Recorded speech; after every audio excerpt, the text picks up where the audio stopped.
He was as dead as a doornail. Scrooge knew he was dead?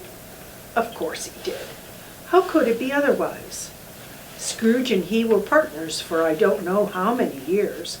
Scrooge was his sole executor, his sole administrator, his sole assign, his sole residuary legatee, his sole friend and sole mourner.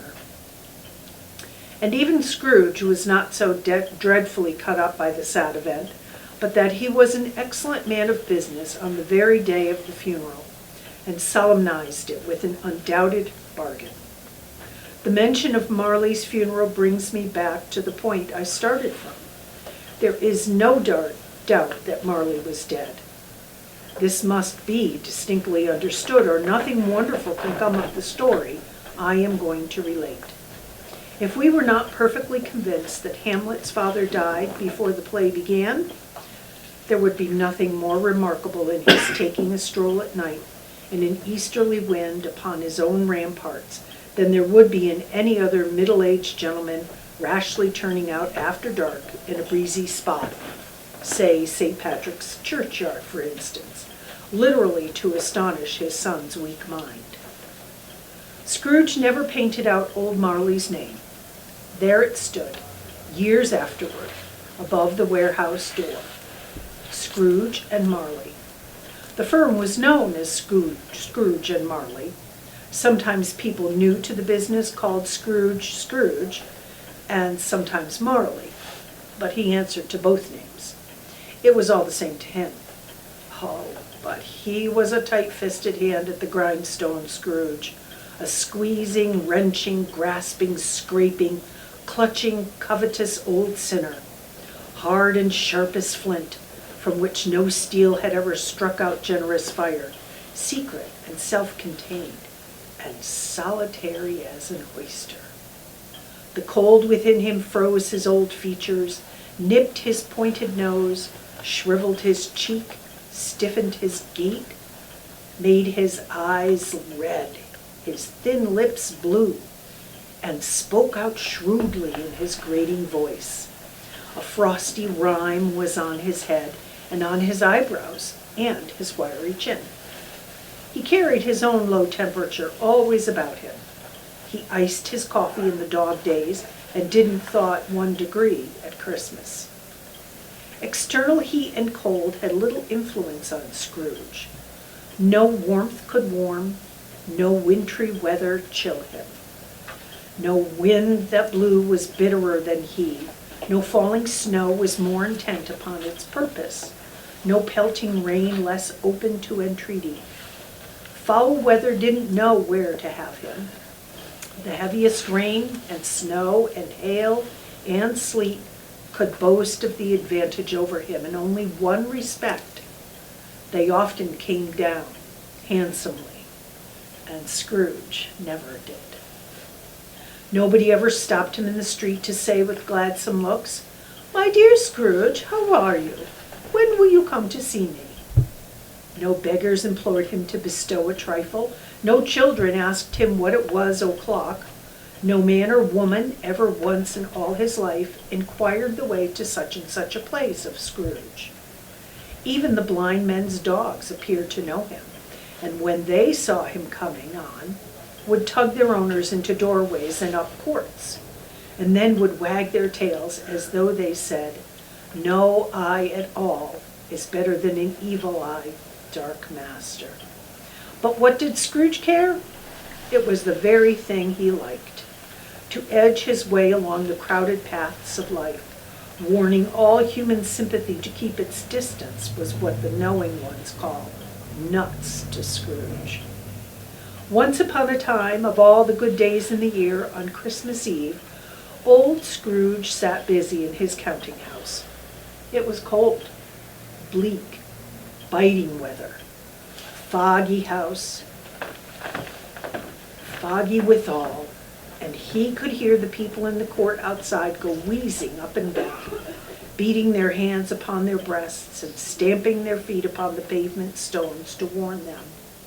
The city clocks had only just gone 3, but it was quite dark already. It had not been light all day, and candles were flaring in the windows of the neighboring offices, like ruddy smears upon the palpable brown air. The fog came pouring in at every chink and keyhole, and was so dense without that, although the Count was of the narrowest, the houses opposite were mere phantoms. To see the dingy cloud come drooping down, obscuring everything, one might have thought that nature lived hard by and was brewing on a large scale.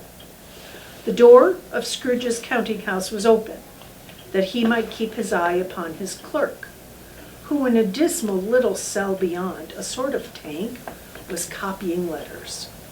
Scrooge had a very small fire, but the clerk's fire was so very much smaller that it looked like one coal.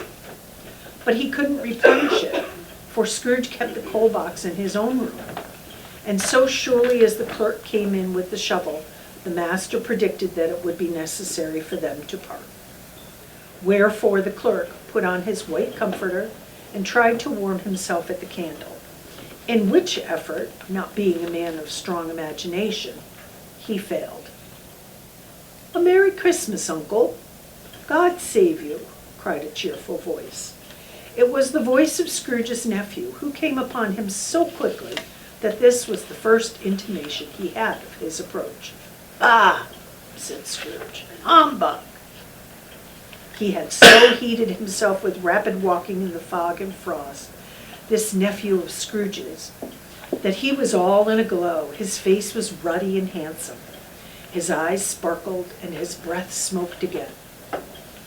"Christmas, a humbug, Uncle," said Scrooge's nephew. "You don't mean that, I'm sure." "I do," said Scrooge. "Merry Christmas. What right have you to be merry? What reason have you to be merry? You're poor enough." "Come then," returned the nephew gaily. "What right have you to be dismal? What reason have you to be morose? You're rich enough." Scrooge, having no better answer ready on the spur of the moment, said, "Bah!" again, and followed it up with, "Humbug!" Oh, that's one of them. "Don't be cross, Uncle," said the nephew. "What else can I be?"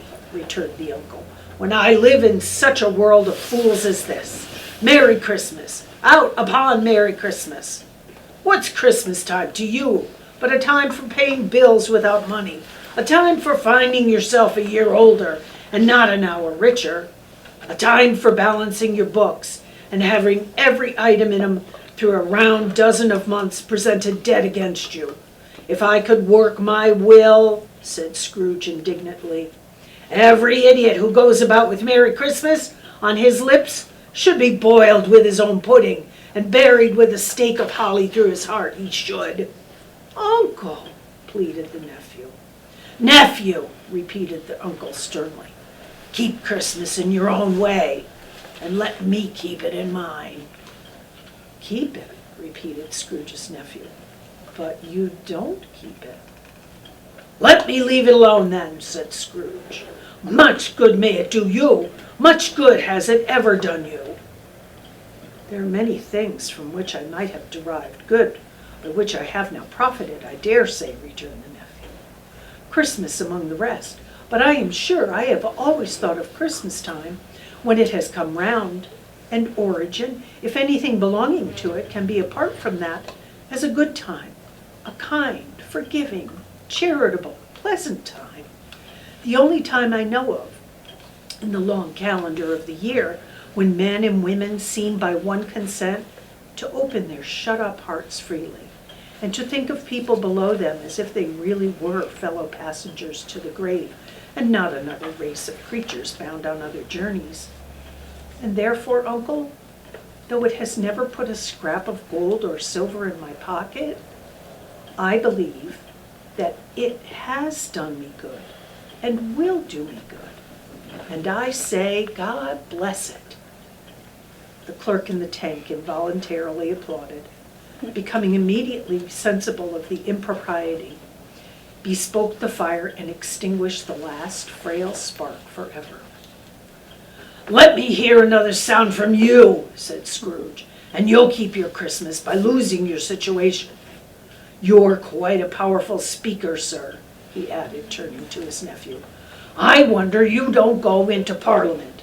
Don't be angry, Uncle. Come, dine with us tomorrow. Scrooge said that he would see him. Yes, indeed, he did. He went the whole length of the expression and said that he would see him in that extremity first. But why? Cried Scrooge's nephew. Why? Why did you get married? Said Scrooge. Because I fell in love. Because you fell in love, growled Scrooge, as if that were the only one thing in the world more ridiculous than a Merry Christmas. Good afternoon. Nay, Uncle, but you never came to see me before that happened. Why give it as a reason for not coming now? Good afternoon, said Scrooge. I want nothing from you. I ask nothing of you. Why cannot we be friends? Good afternoon, said Scrooge. I am sorry, with all my heart, to find you so resolute.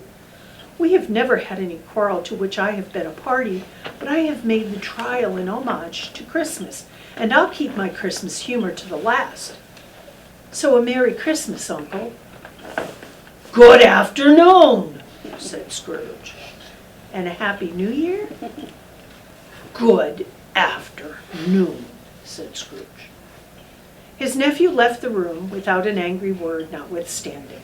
He stopped at the outer door to bestow the greetings of the season on the clerk, who, cold as he was warmer than Scrooge, for he returned them cordially. There's another fellow, muttered Scrooge, who overheard him. My clerk, with 15 shillings a week and a wife and family, talking about a Merry Christmas. I'll retire to Bedlam. This lunatic, in letting Scrooge's nephew out, had let 2 other people in. They were portly gentlemen, pleasant to behold, and now stood with their hats off in Scrooge's office. They had books and papers in their hands and bowed to him. Scrooge and Marley's, I believe, said one of the gentlemen, referring to his list. Have I the pleasure of addressing Mr. Scrooge or Mr. Marley? Mr. Marley has been dead these 7 years, Scrooge replied. He died 7 years ago this very night. We have no doubt his liberality is well represented by his surviving partner, said the gentleman, presenting his credentials. It certainly was, for they had been 2 kindred spirits. At the ominous word liberality, Scrooge frowned and shook his head, and handed the credentials back. At this festive season of the year, Mr. Scrooge, said the gentleman, taking up a pen, it is more than usually desirable that we should make some slight provision for the poor and destitute, who suffer greatly at the present time. Many thousands are in want of common necessaries. Hundreds of thousands are in want of common comforts, sir. Are there no prisons? Asked Scrooge. Plenty of prisons, said the gentleman, laying down the pen again. And the union workhouses? Demanded Scrooge. Are they still in operation? They are. Still, returned the gentleman. I wish I could say they were not. The treadmill and the poor law are in full vigor, then, said Scrooge. Both very busy, sir. Oh, I was afraid from what you said at first that something had occurred to stop them in their useful course, said Scrooge. I am very glad to hear it.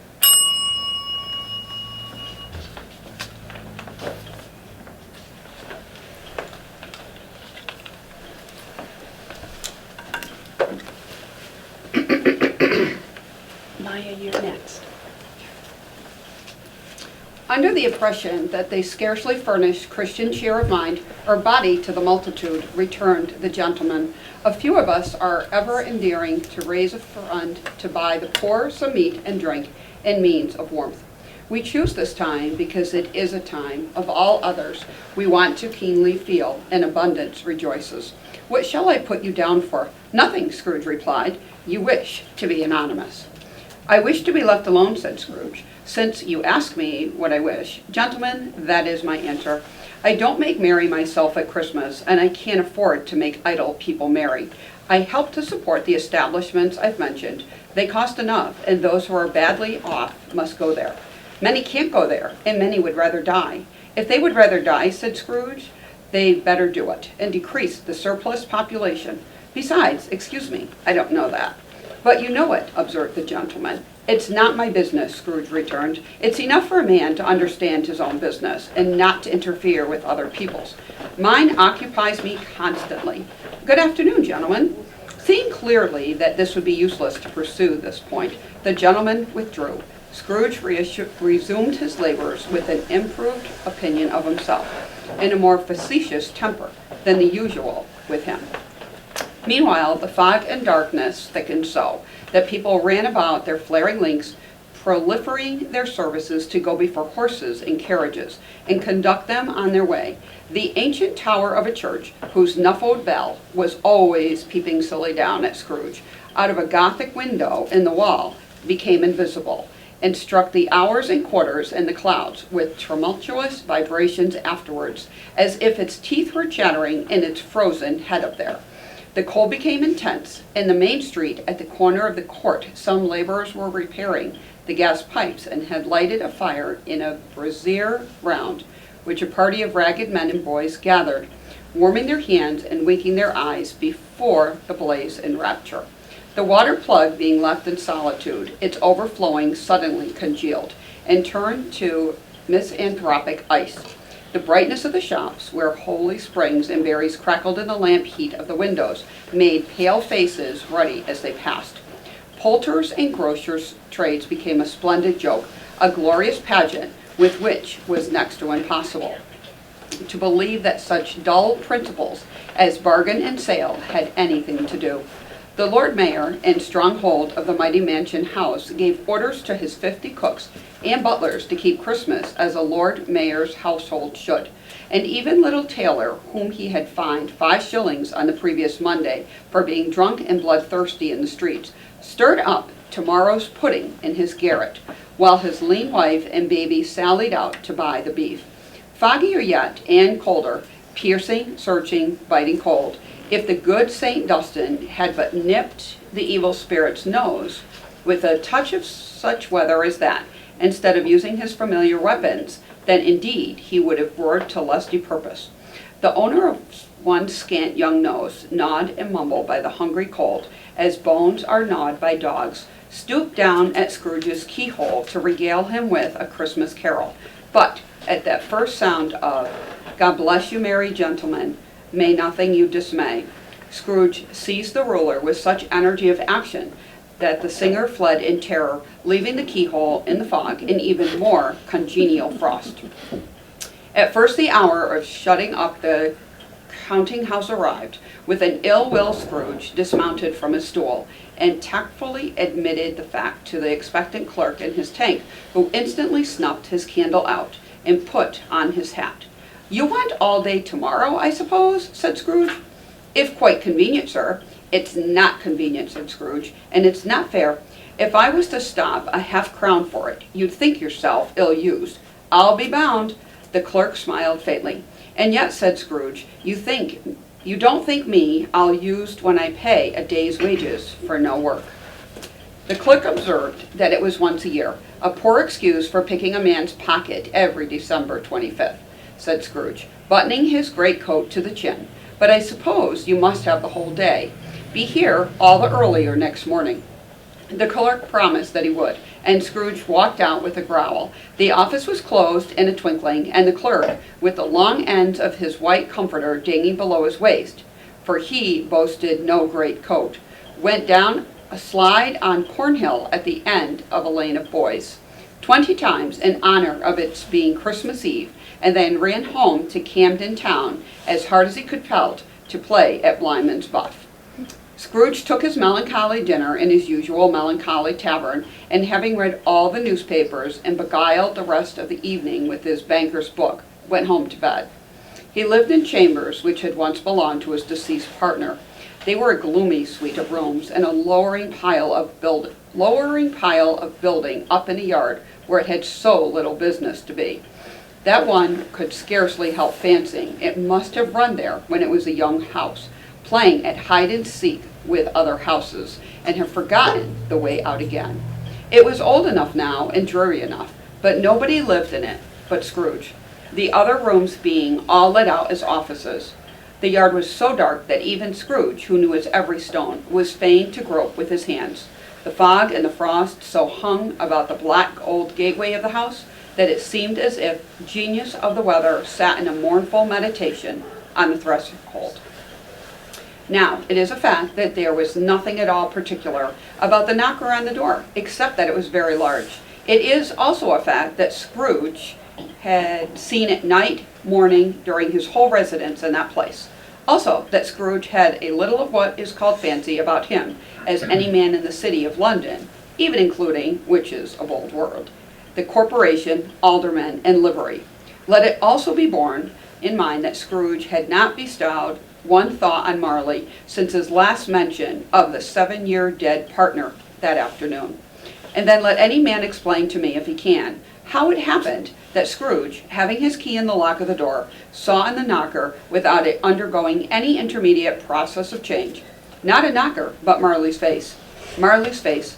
It was not an impenetrable shadow, as other objects in the yard were, but had a dismal light about it, like a bad lobster in a dark cellar. It was not angry or ferocious, but looked at Scrooge as Marley used to look, with ghostly spectacles turned up on a ghostly forehead. The hair was curiously stirred, as if by breath or hot air, and, though the eyes were wide open, they were perfectly motionless. That and the livid color made it horrible, but its horror seemed to be in spite of the face and beyond its control, rather than a part of its own expression. As Scrooge looked fixedly at the phenomenon, it was a knocker again. To say that he was not startled, or that his blood was not conscious of a terrible sensation to which it had been a stranger from infancy, would be untrue. But he had his hand upon the key he had relinquished, turned it steadily, walked in, and lighted his candle. He did pause with a moment's irresolution before he shut the door, and he did look cautiously behind it at first, as if he was half expected to be terrified with the sight of Marley's pigtail sticking out into the hall. But there was nothing on the back of the door except the screws and nuts that held the knocker on, so he said, "Pooh-pooh," and closed it with a bang. The sound resounded through the house like thunder. Every room above and every cask in the wine merchant's cellars below appeared to have a separate peal of echoes all of its own. Scrooge was not a man to be frightened by echoes. He fastened the door and walked across the hall, up the stairs, slowly too, trimming his candle as he went. You may talk vaguely about driving a coach and six up a good old flight of stairs, or though a bad young act of Parliament. But I mean, you say you might have got a hearse up that staircase and taken it broadwise with the splinter bar towards the wall and the door towards the balustrades and done it easy. There was plenty of width for that and room to spare, which is perhaps the reason why Scrooge thought he saw a locomotive hearse going on before him in the gloom. Half a dozen gas lamps out of the street wouldn't have lighted the entry too well, so you may suppose that it was pretty dark with Scrooge's dip.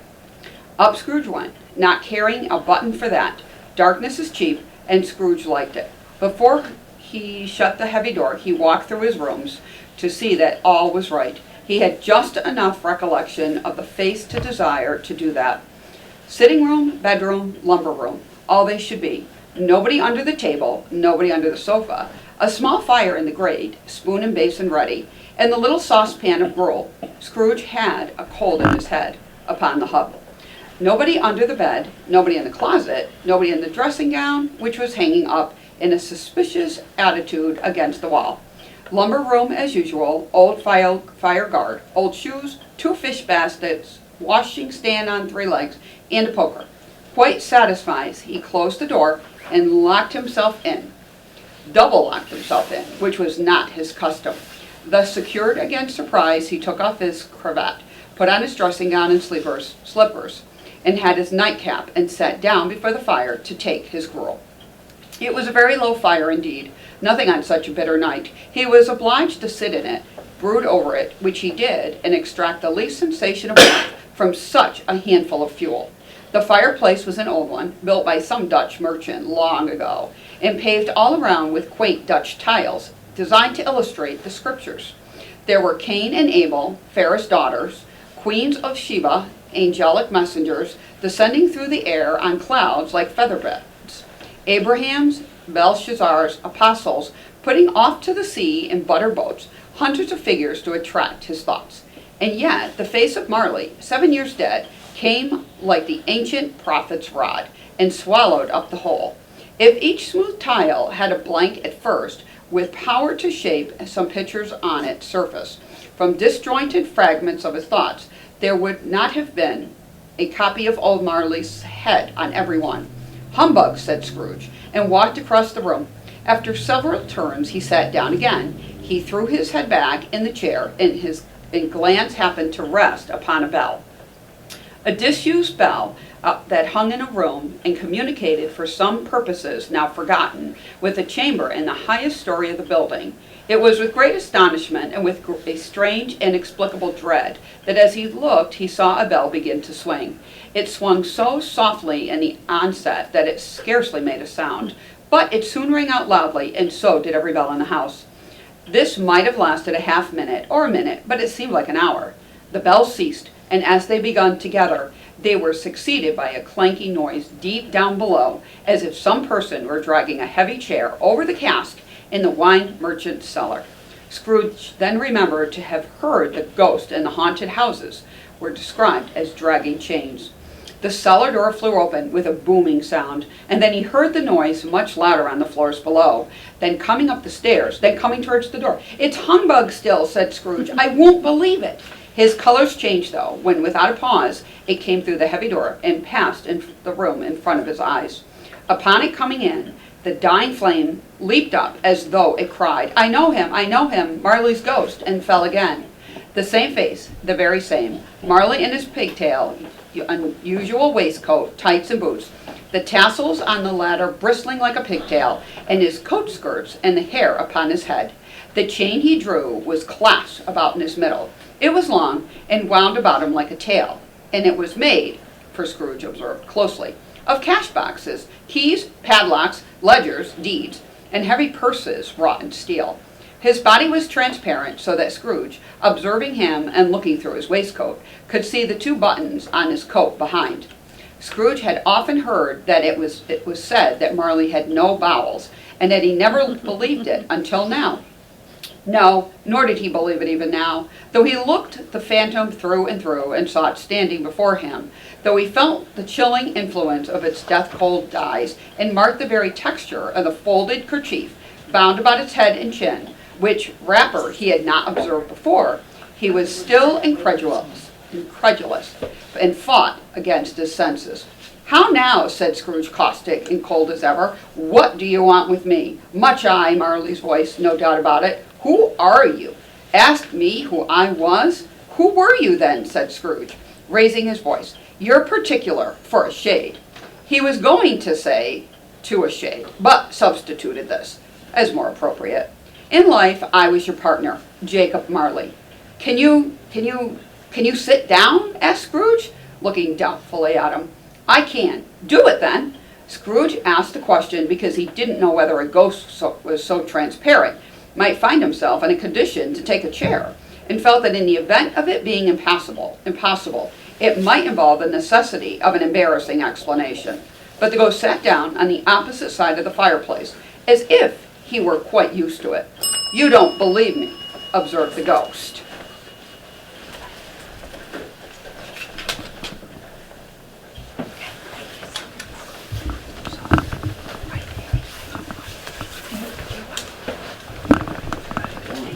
You are so here. You're so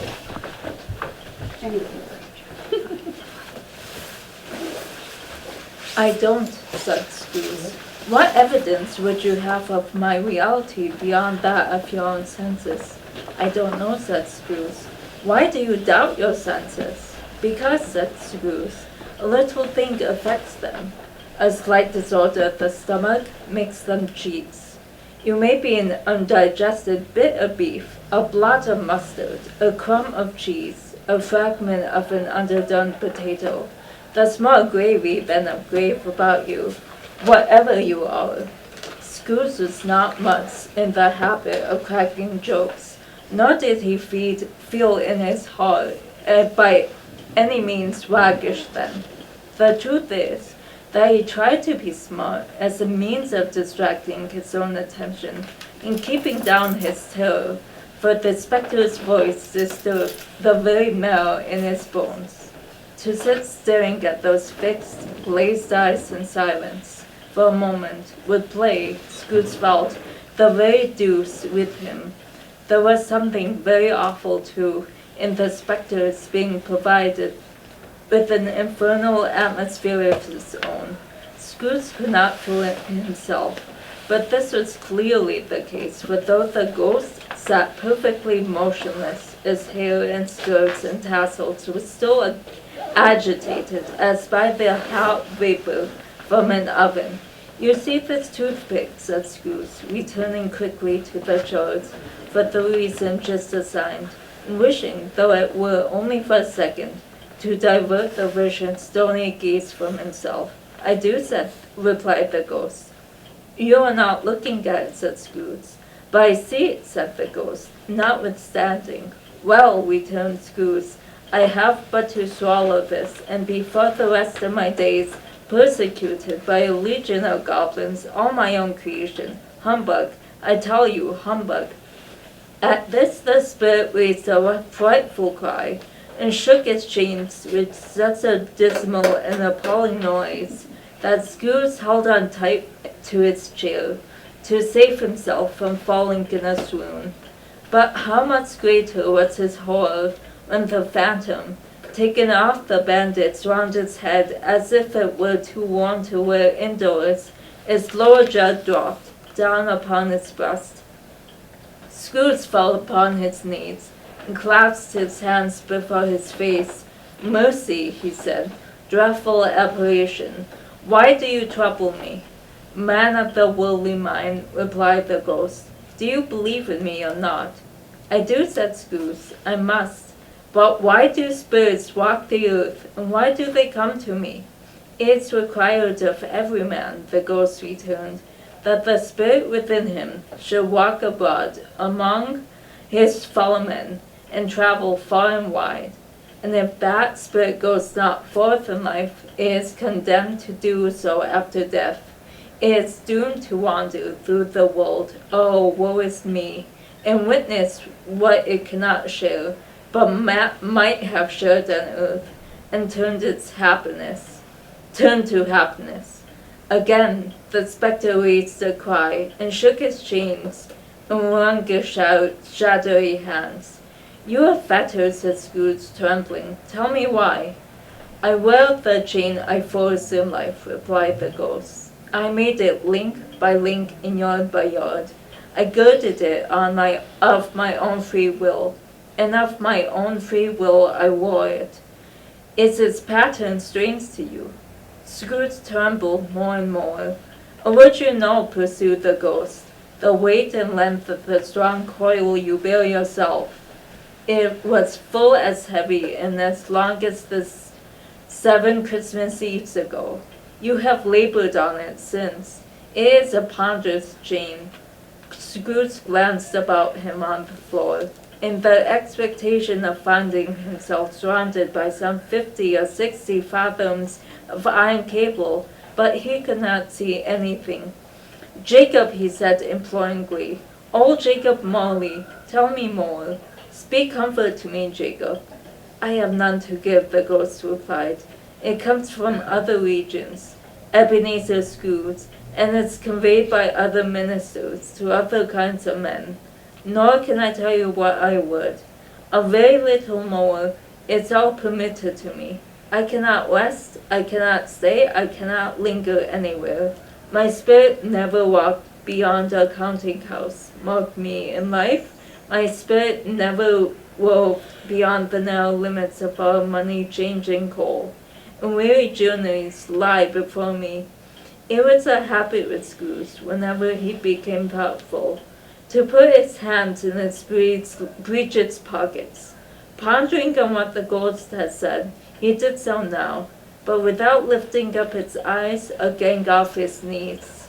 You must have been very slow about it, Jacob, Scrooge observed in a business-like manner, though with humility and deference. Slow, the ghost repeated. 7 years dead, mused Scrooge, and traveling all this time. The whole time, said the ghost. No rest, no peace, incessant torture of remorse. You travel fast, said Scrooge. On the wings of the wind, replied the ghost. On the wings of the wind, just the image of ghost traveling. You might have got over a great quantity of ground in 7 years, said Scrooge.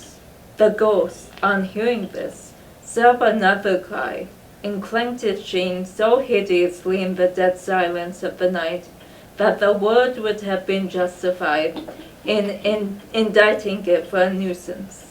Oh, captive, bound, and double-ironed, cried the phantom, not to know that ages of incessant labor by immortal creatures for this earth must pass into eternity before the good of which it is susceptible and it's all developed.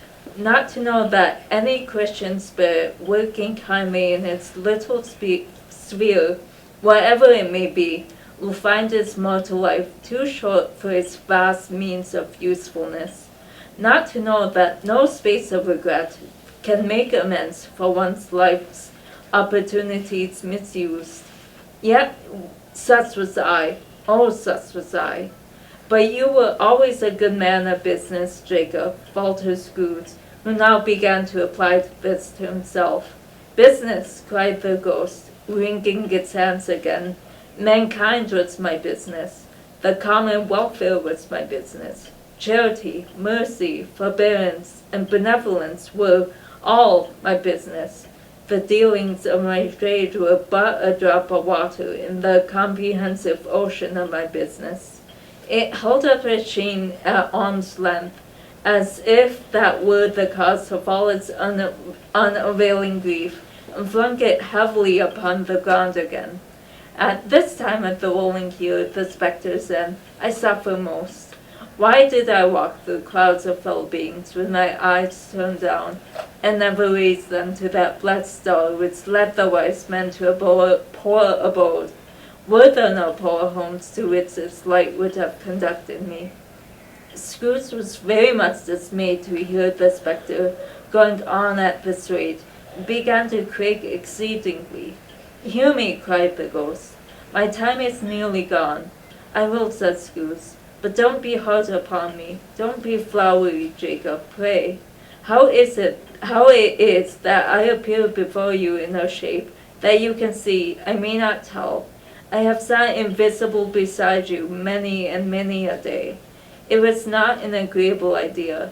Scrooge shivered, and wiped the perspiration from his brow. That is no light part of my penance, pursued the ghost. I am here tonight to warn you that you have yet a chance and hope of escaping my fate, a chance and hope of my procuring Ebenezer. You were always a good friend to me, said Scrooge. Thank ye. You will be haunted, resumed the ghost, by 3 spirits. Scrooge's countenance fell almost as low as the ghost had done. It's that the chance and hope you mentioned, Jacob, he demanded in a faltering voice. It is. I think I rather not, said Scrooge. Without the visit, said the ghost, you cannot hope to shun the path I tread. Expect the first tomorrow when the bell tolls 1. Can I take them all at once and have it over, Jacob? Hinted Scrooge. Expect the second on the next night at the same hour, the third upon the next night when the last stroke of 12 had ceased to vibrate. Look to see me no more, and look that for your own sake you remember what has passed between us. When it had said these words, the spectre took its wrapper from the table and bound it round its head as before. Scrooge knew this by the smart sound its teeth made when the jaws were brought together by the bandits. He ventured to raise his eyes again, and found his supernatural visitor confronting him in an erect attitude, with the chain wound over and about its arm. The apparition walked backward from him, and at every step it took, the window raised itself a little, so that when the spectre reached it, it was wide open. It beckoned Scrooge to approach, which he did. When they were within 2 paces of each other, illustration of the ghost,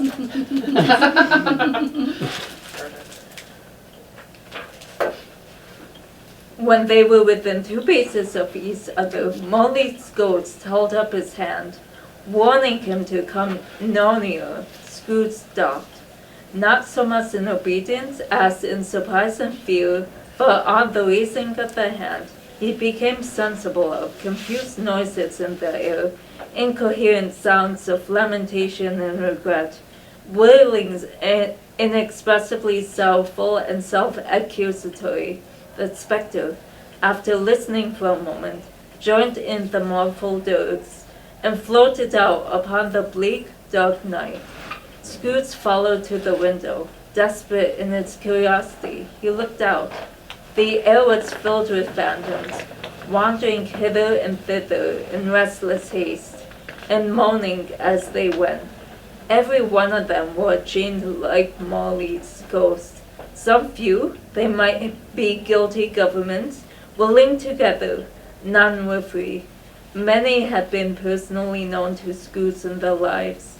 He had been quite familiar with one old ghost in a white waistcoat, with a monstrous iron safe attached to his ankle, who cried piteously at being unable to assist a wretched woman with an infant, whom it saw below upon a doorstep.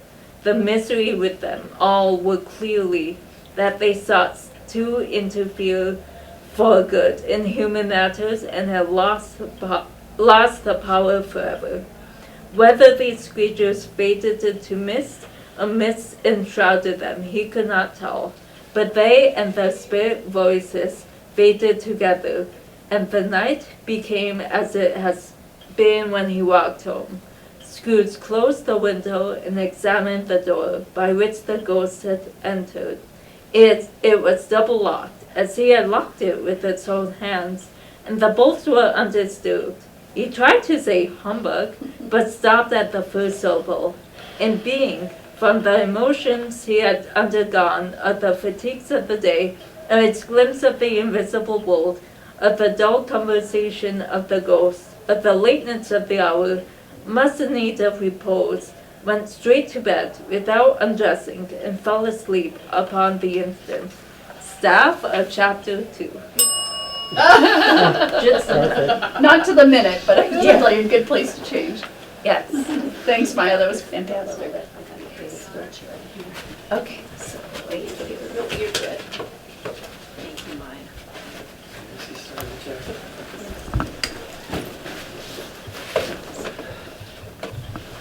You could just hold the book too, did you want to read the book? No, I'm fine. Hi, Mary. Welcome, welcome. There, five. Yeah, you are. Okay. Have a seat. Next chapter, the first of the 3 spirits. When Scrooge awoke, it was so dark that, looking out of the bed, he would scarcely distinguish the transparent window from the opaque walls of his chamber. He was endeavoring to pierce the darkness with his ferret eyes, when the chimes of the neighboring church struck the four quarters. So he listened to the hour. To his great astonishment, the heavy bell went on from 6 to 7, and from 7 to 8, and regularly up to 12, then stopped. 12? It was past 2 when he went to bed. The clock was wrong. The icicle must have gotten into the works. 12? He touched the spring of his repeater to correct this most preposterous clock. Its rapid little pulse beat 12 and stopped. Why it isn't possible, said Scrooge, that I can have slipped through the whole day and far into another night. It isn't possible that anything had happened to the sun, and it is 12 at noon. The idea being alarming when he scrambled out of his bed and groped his way to the window. He was obliged to rub the frost off the sleeve of his dressing gown before he could see anything, and he could see very little then. All he could make out was that in the still very foggy and extremely cold net there were no noise of people running to and fro and making a great stir, as there unquestionably would have been if they had beaten off the bright day and taken possession of the world. This was a great relief because 3 days after the sight of his first exchange to Mr. Ebenezer Scrooge or his order and so forth would have become a mere United States security if there were no days gone by to count. Scrooge went to bed again and thought and thought and thought it over and over and could make nothing of it. The more he thought, the more perplexed he was, and the more he endeavored not to think, the more he thought. Marley's ghost bothered him exceedingly. Every time he resolved within himself to have some mature inquiry that it was all a dream, his mind flew back again, like a strong spring release, to its first position, and presented the same problems we work all through. Was it a dream or was it not? Scrooge lay in this state until the chime had gone 3/4 more, when he remembered on a sudden that the ghost had warned him of a visitation when the bell tolled 1. He resolved to lie awake until the hour was past, and considering that he could no more go to sleep than go to heaven, this was perhaps the wisest resolution in his power. The quarter was so long that he had more than once convinced that he had must have sunk into doze unconsciously and missed the clock. At length it broke upon his listening ear. Ding, dong. 1/4 past, said Scrooge, counting. Ding, dong. 1/2 past, said Scrooge. Ding, dong. 1/4 to it, said Scrooge. Ding, dong. The hour itself, said Scrooge triumphantly, and nothing else. He spoke before the hour bell sounded, which it now did with a deep, dull, hollow, melancholy 1. Light flushed up to the room upon the instant, and the curtains of his bed were drawn. The curtains of his bed were drawn aside, I tell you, by a hand. Not the curtains at his feet, nor the curtains at his back, but those to which his face was addressed. The curtains of his bed were drawn aside, and Scrooge, starting up into a half-recumbent attitude, found himself face to face with the unearthly visitor who drew them. As close as it is, I am now to you, and I am standing in a spirit at your elbow. It was a strange figure, like a child, yet not so like a child it was an old man, viewed through some supernatural medium, which gave him the appearance of having receded from the view and being diminished to a child's proportions.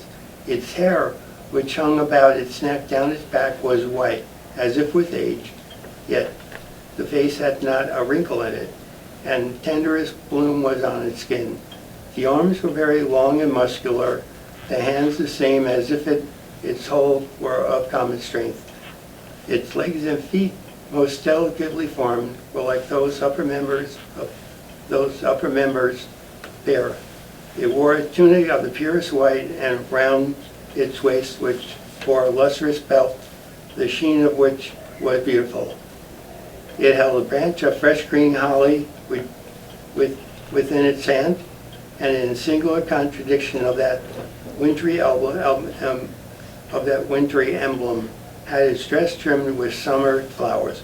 But the strange thing about it was that from the crown of his head there sprang a bright, clear jet of light,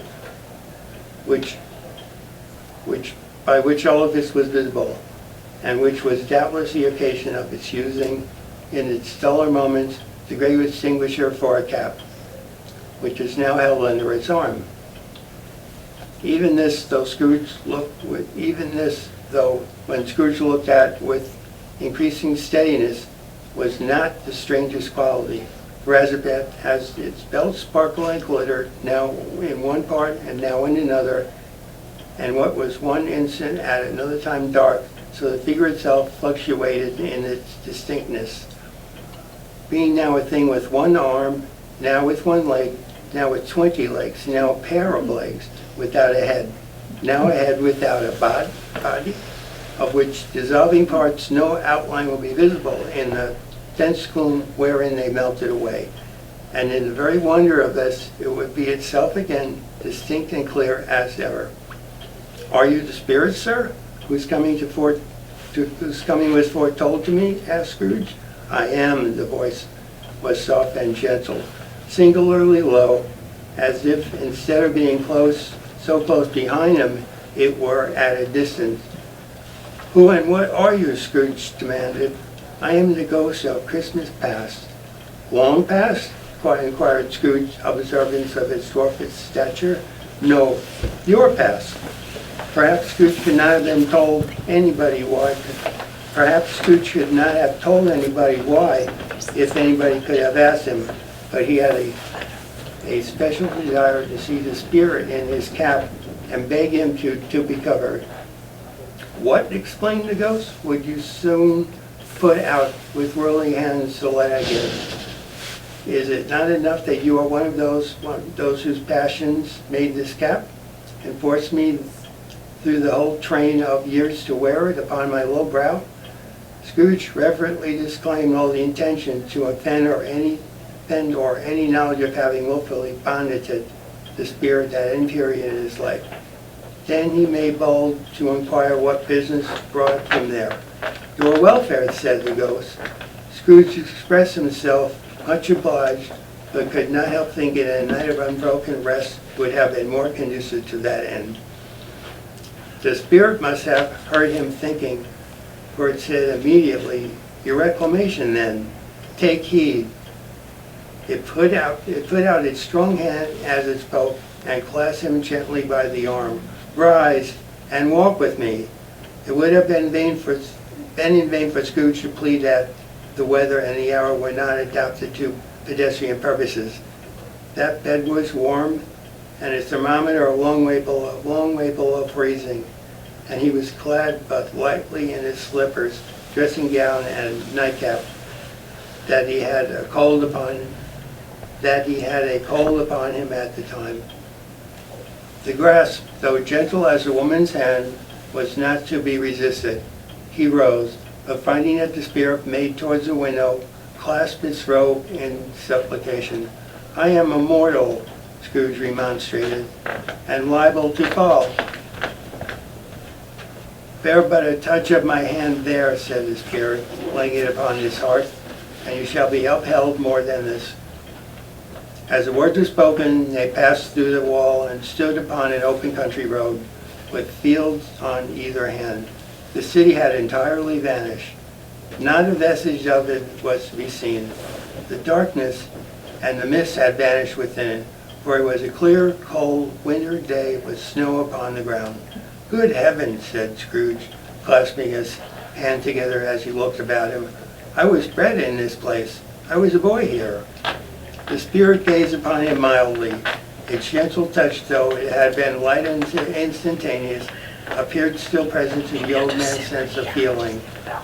He was conscious of 1,000 odors floating in the air, each one connected with 1,000 thoughts and hopes and dreams and cares long forgotten. Your lip is trembling, said the ghost. And what is that on your cheek? Scrooge muttered with an unusual catching in his voice that was simple, and begged the ghost to let him do what he would. You recollect the way, the spirit inquired. Remember it, cried Scrooge with fervor. I could walk it blindfold. Strange to have forgotten it for so many years, observed the ghost. Let us go on. They walked along the road, Scrooge recognizing every gate, every post and tree, until a little market town appeared in the distance, with its bridge, its church, and winding river. Some shaggy ponies now were seen trotting towards them with boys upon their backs, who called the other boys in the country gigs, and carts driven by farmers. All these boys were in great spirits and shouted to each other until the broad fields were so full of merry music that the crisp air laughed to hear it. These are but shadows of the things that have been, said the ghost. They have no consciousness of us. The jocund travelers came on, and as they came, Scrooge knew and named them every one. Why was he rejoiced beyond all bounds to see them? Why did his cold eye glisten, and his heart leap up as they went past? Why was he filled with gladness when he heard them give each other Merry Christmas, and they parted at the crossroads and byways for the several homes? What was Merry Christmas to Scrooge? Out upon Merry Christmas. What good had it ever done him? The school is not quite deserted, said a ghost. A solitary child, neglected by his friends, is left there still. Scrooge said he knew it, and he sobbed. They left the high road and by well-remembered lane and soon approached a mansion of dull red brick with a little weathercock surmounted cupola on the roof and a bell hanging in it. It was a large house, but for one of broken fortunes. Her spacious offices were little used, their walls were damp and mossy, their windows broken and their gates decayed. Fowls clucked and stuttered in the stables, and the coach houses and sheds were overrun with grass. Nor was it more retentive in its ancient state within, for entering the dreary hall and glancing through the open doors of many rooms, they found them poorly furnished, cold and vast. There was an earthly savor in the air, a chilly business in the place, which associated itself somehow with too much getting up by candlelight and not too much to eat. They went, the ghost and Scrooge, across the hall to a door at the back of the house. It opened before them and disclosed a long, bare, melancholy room, made bare still by the lines of plain deal forms and desks. At one of these, a lonely boy was reading near a feeble fire. And Scrooge sat down upon the form and wept to see his poor forgotten self as he had used to be. Not a latent echo in the house, not a squeak, not a scuffle from the mice behind the paneling, not a drip from the half-thawed water spout in a dull yard behind, not a sigh among the leafless boughs of one despondent poplar, not the idle swinging of an empty storehouse door, no, not the clicking of the fire, but fell upon the heart of Scrooge with softening influence, and gave a freer passage to his tears. The spirit touched him on the arm and pointed to the younger self, intent upon his reading. Suddenly, a man in foreign garments, wonderfully real and distinct to look at, stood outside the window with an axe stuck in his belt and leading by the bridle and ass laden with wood. "Why, it's Ali Baba," Scrooge exclaimed in ecstasy. "It's dear old honest Ali Baba. Yes, I know. One Christmas time, when yonder solitary child was left here all alone, he did come, for the first time, just like that. Poor boy. And Valentine," said Scrooge, "and his wild brother Orson. There they go."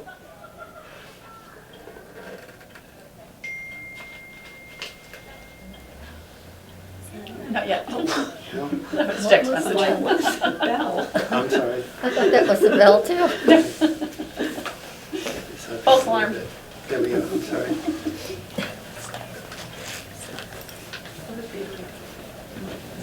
We're almost there. To hear Scrooge expanding all the earnestness of his nature on such subjects is an extraordinary voice between laughing and crying, and to see his heightened and excited face would have been a surprise to his business friends in the city, indeed. "There's a parrot," cried Scrooge, "green body and yellow tail with a thing like lettuce growing out of the top of his head. There he is. Poor Robin Crusoe," he called him when he came home after sailing around the island. "Poor Robin Crusoe. Where have you been, Robin Crusoe?" The man thought he was dreaming, but he wasn't. It was the parrot. "You know, there goes Friday, running for his life to the little creek. Hula, hoop, hula." Then the rapidity of the transition, very foreign to his usual character, he said in pity for his former self, "Poor boy," and cried again. "I wish," Scrooge muttered, putting his hand in his pocket. Ready? Yeah, that's me. That's the bell, sorry, too many bells. Sorry, everyone. It's perfect. It's right here. Thank you, David. We're tolerating that. Another bell. I know, the bells are going nuts, just like the play. I like your skirt, it's pretty. Get in front of the clock. Might as well be reading too.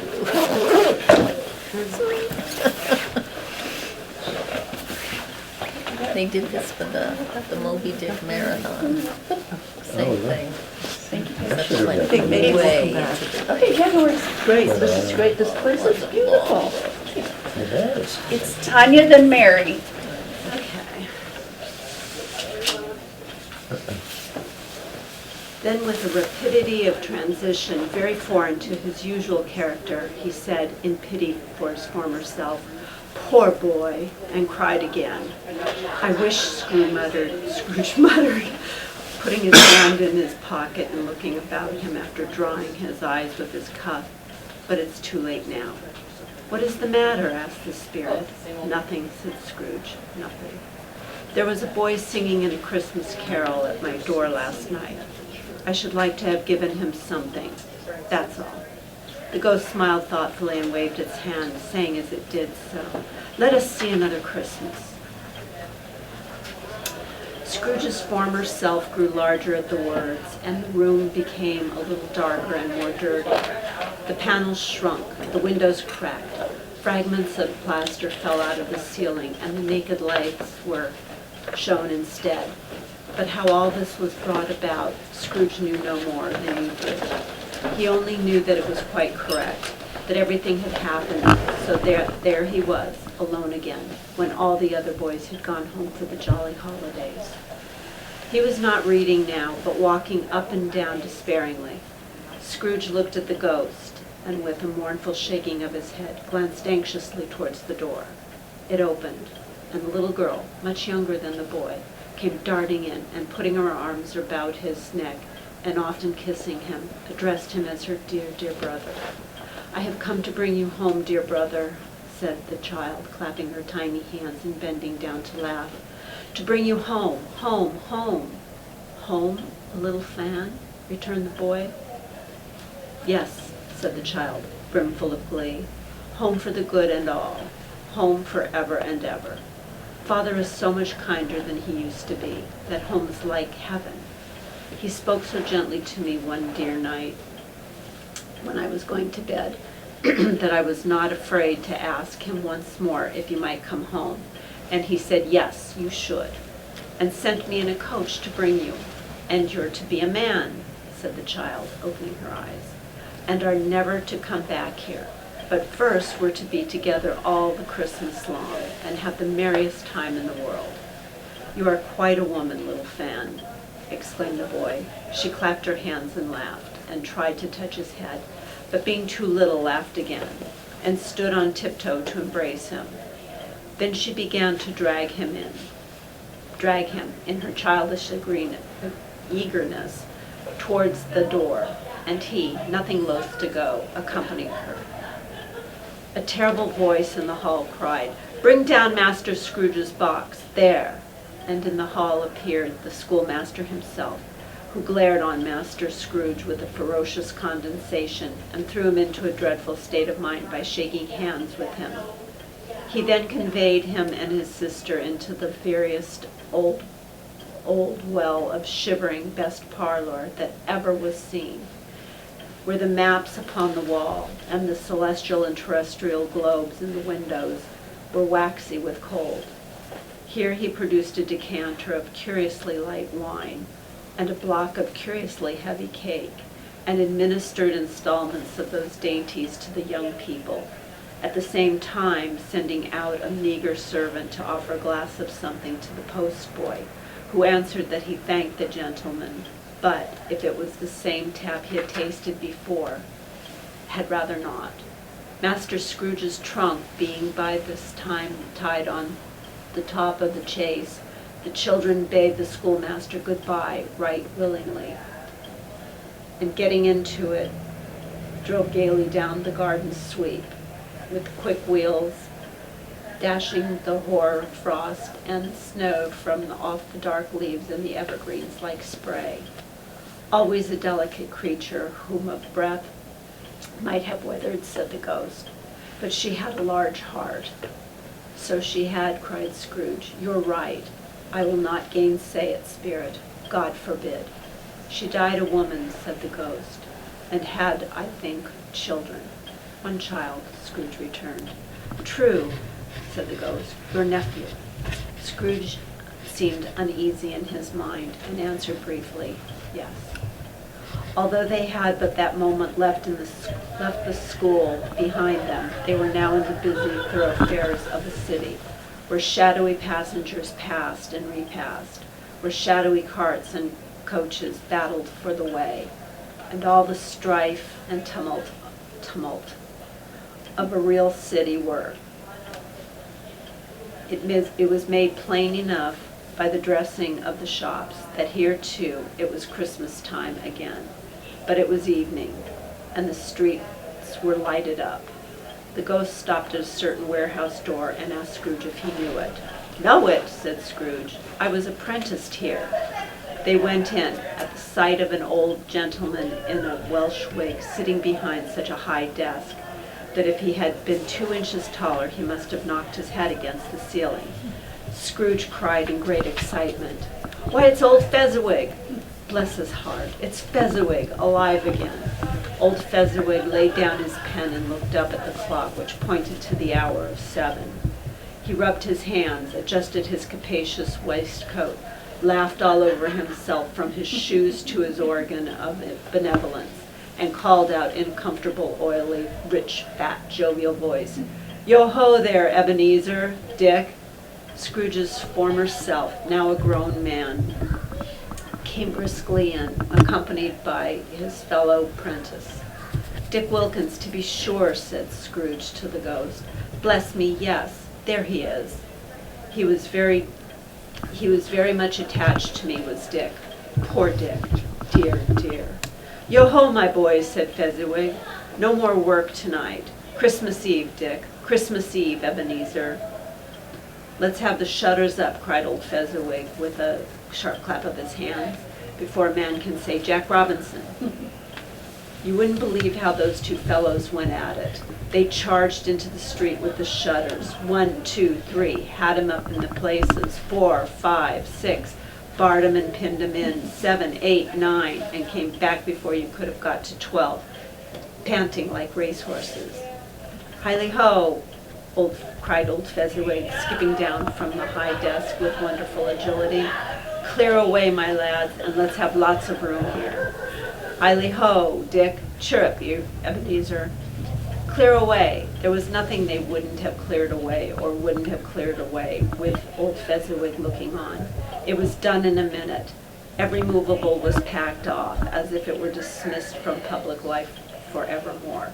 The floor was swept and watered, the lamps were trimmed, fuel was heaped upon the fire, and the warehouse was as snug and warm and dry and bright a ballroom as you would desire to see upon a winter's night. It came a fiddler with a music book and went up to the loft desk and made an orchestra of it and tuned like 50 stomach aches. In came Mrs. Fezziwig, one vast, substantial smile. In came the 3 Miss Fezziwigs, beaming and lovable. In came the 6 young followers whose hearts they broke. In came all the young men and women employed in the business. In came the housemaid with her cousin, the baker. In came the cook with her brother's particular friend, the milkman. In came the boy from over the way, who suspected of not having board enough from his master, trying to hide himself behind the girl from next door, but one who was proved to have had her ears pulled by her mistress. In they all came, one after another, some shyly, some boldly, some gracefully, some awkwardly, some pushing, some pulling. In they all came, anyhow and everyhow. Away they all went, 20 couple at once, hands half around and back again, the other way, down, the middle and up again, round and round in various stages of affectionate grouping. Old top couple always turning up in the wrong place. New top couple staring off again as soon as they got there. All top couples at last, and not a bottom one to help them. When this result was brought about, old Fezziwig, clapping his hands to stop the dance, cried out, "Well done!" And the fiddler plunged his hot face into a pot of porter, especially provided for that purpose. But scorning rest upon his reappearance, he instantly began again, though there were no dancers yet, as if the other fiddler had been carried home, exhausted on a shutter, and he were a brand new man, resolved to beat him out of sight or perish. There were more dances, and there were more forfeits, and more dances, and there was cake, and there was negus, and there was a great piece of cold roast, and there was a great piece of cold boiled, and there were mince pies and plenty of beer. And the great effect of the evening came after the roast and boiled, when the fiddler, an artificial dog mind, the sort of man who knew his business better than you or I could have told him, struck up Sir Roger de Coverley. Then old Fezziwig stood out to dance with Mrs. Fezziwig. Top couple, too, with a good stiff piece of work cut out for them. 3 or 4 and 20 pair of partners, people who were not to be trifled with, people who would dance and had no notion of walking. But if they had been twice as many, 4 times, old Fezziwig would have been a match for them, and so would Mrs. Fezziwig. As to her, she was worthy to be his partner in every sense of the term. If that's not high praise, tell me higher and I'll use it. A positive light appeared to issue from Fezziwig's calves. They shone in every part of the dance like moons. You wouldn't have predicted at any given time that would become of them, what would have become of them next. And when old Fezziwig and Mrs. Fezziwig had gone through the dance, advance and retire, both hands to your partner, bow and curtsy, corkscrew, thread the needle, and back again to your place, Fezziwig cut so deftly that he appeared to wink with his legs and came upon his feet again without a stagger. When the clock struck 11, this domestic ball broke up. Mr. and Mrs. Fezziwig took their stations, one on either side of the door, and shaking hands with every person individually as he or she went out, wished him or her a Merry Christmas. When everybody had retired but the 2 apprentices, they did the same to them, and thus the cheerful voices died away, and the lads were left to their beds, which were under a counter in the back shop. During the whole of this time, Scrooge had acted like a man out of his wits. His heart and soul were in the scene, and with his former self. He corroborated everything, remembered everything, enjoyed everything, and underwent the strangest agitation. It was not until now, when the bright faces of his former self and Dick were turned from them, that he remembered the ghost, and became conscious that it was looking full upon him, while the light upon his head burnt very clear. "A small matter," said the ghost, "to make these silly folks so full of gratitude." "Small," echoed Scrooge. The spirit signed to him to listen to the 2 apprentices, who were pouring out their hearts in praise of Fezziwig, and when he had done so, said, "Why, is it not? He has spent but a few pounds of your mortal money. 3 or 4, perhaps. Is that so much that he deserves this praise?" "It isn't that," said Scrooge, heated by the remark, and speaking unconsciously, like his former, not his latter self. "It isn't that, spirit. He has the power to render us happy or unhappy, to make our service light or burdensome, a pleasure or a toil. Say that his power lies in words and looks, in things so light and insignificant that it is impossible to add and count them up. What then? The happiness he gives is quite as great as if it cost a fortune." He felt the spirit's glance and stopped. "What is the matter?" asked the ghost. "Nothing particular," said Scrooge. "Something, I think?" the ghost insisted. "No," said Scrooge, "no. I should like to be able to say a word or two to my clerk just now, that's all." His former self turned down the lamps as he gave utterance to the wish, and Scrooge and the ghost again stood side by side in the open air. "My time grows short," observed the spirit. "Quick." This was not addressed to Scrooge or anyone whom he could see, but it produced an immediate effect, for again Scrooge saw himself. He was older now, a man in the prime of his life. His face had not the harsh and rigid lines of latter years, but it had begun to wear the signs of care and of avarice. There was an eager, greedy, restless motion in the eye, which showed the passion that had taken root, and where the shadow of the growing tree would fall. He was not alone, but sat by the side of a fair young girl in a mourning dress, in whose eyes there were tears which sparkled in the light and shone of the ghost of Christmas past. Perfect. Who's next? Mary's at the top. Thank you, Janet. You're welcome. Our next reader after Mary's, oh no, Diane's here, never mind.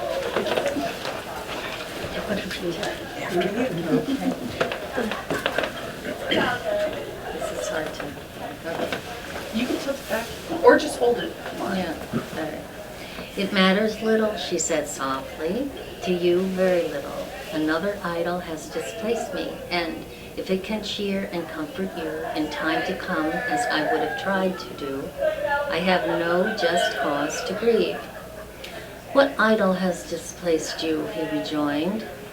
A golden one. This is the even-handed dealing of the world, he said. There is nothing on which it is so hard as poverty, and there is nothing it professes to condemn with such severity as the pursuit of wealth. You fear the world too much, she answered gently.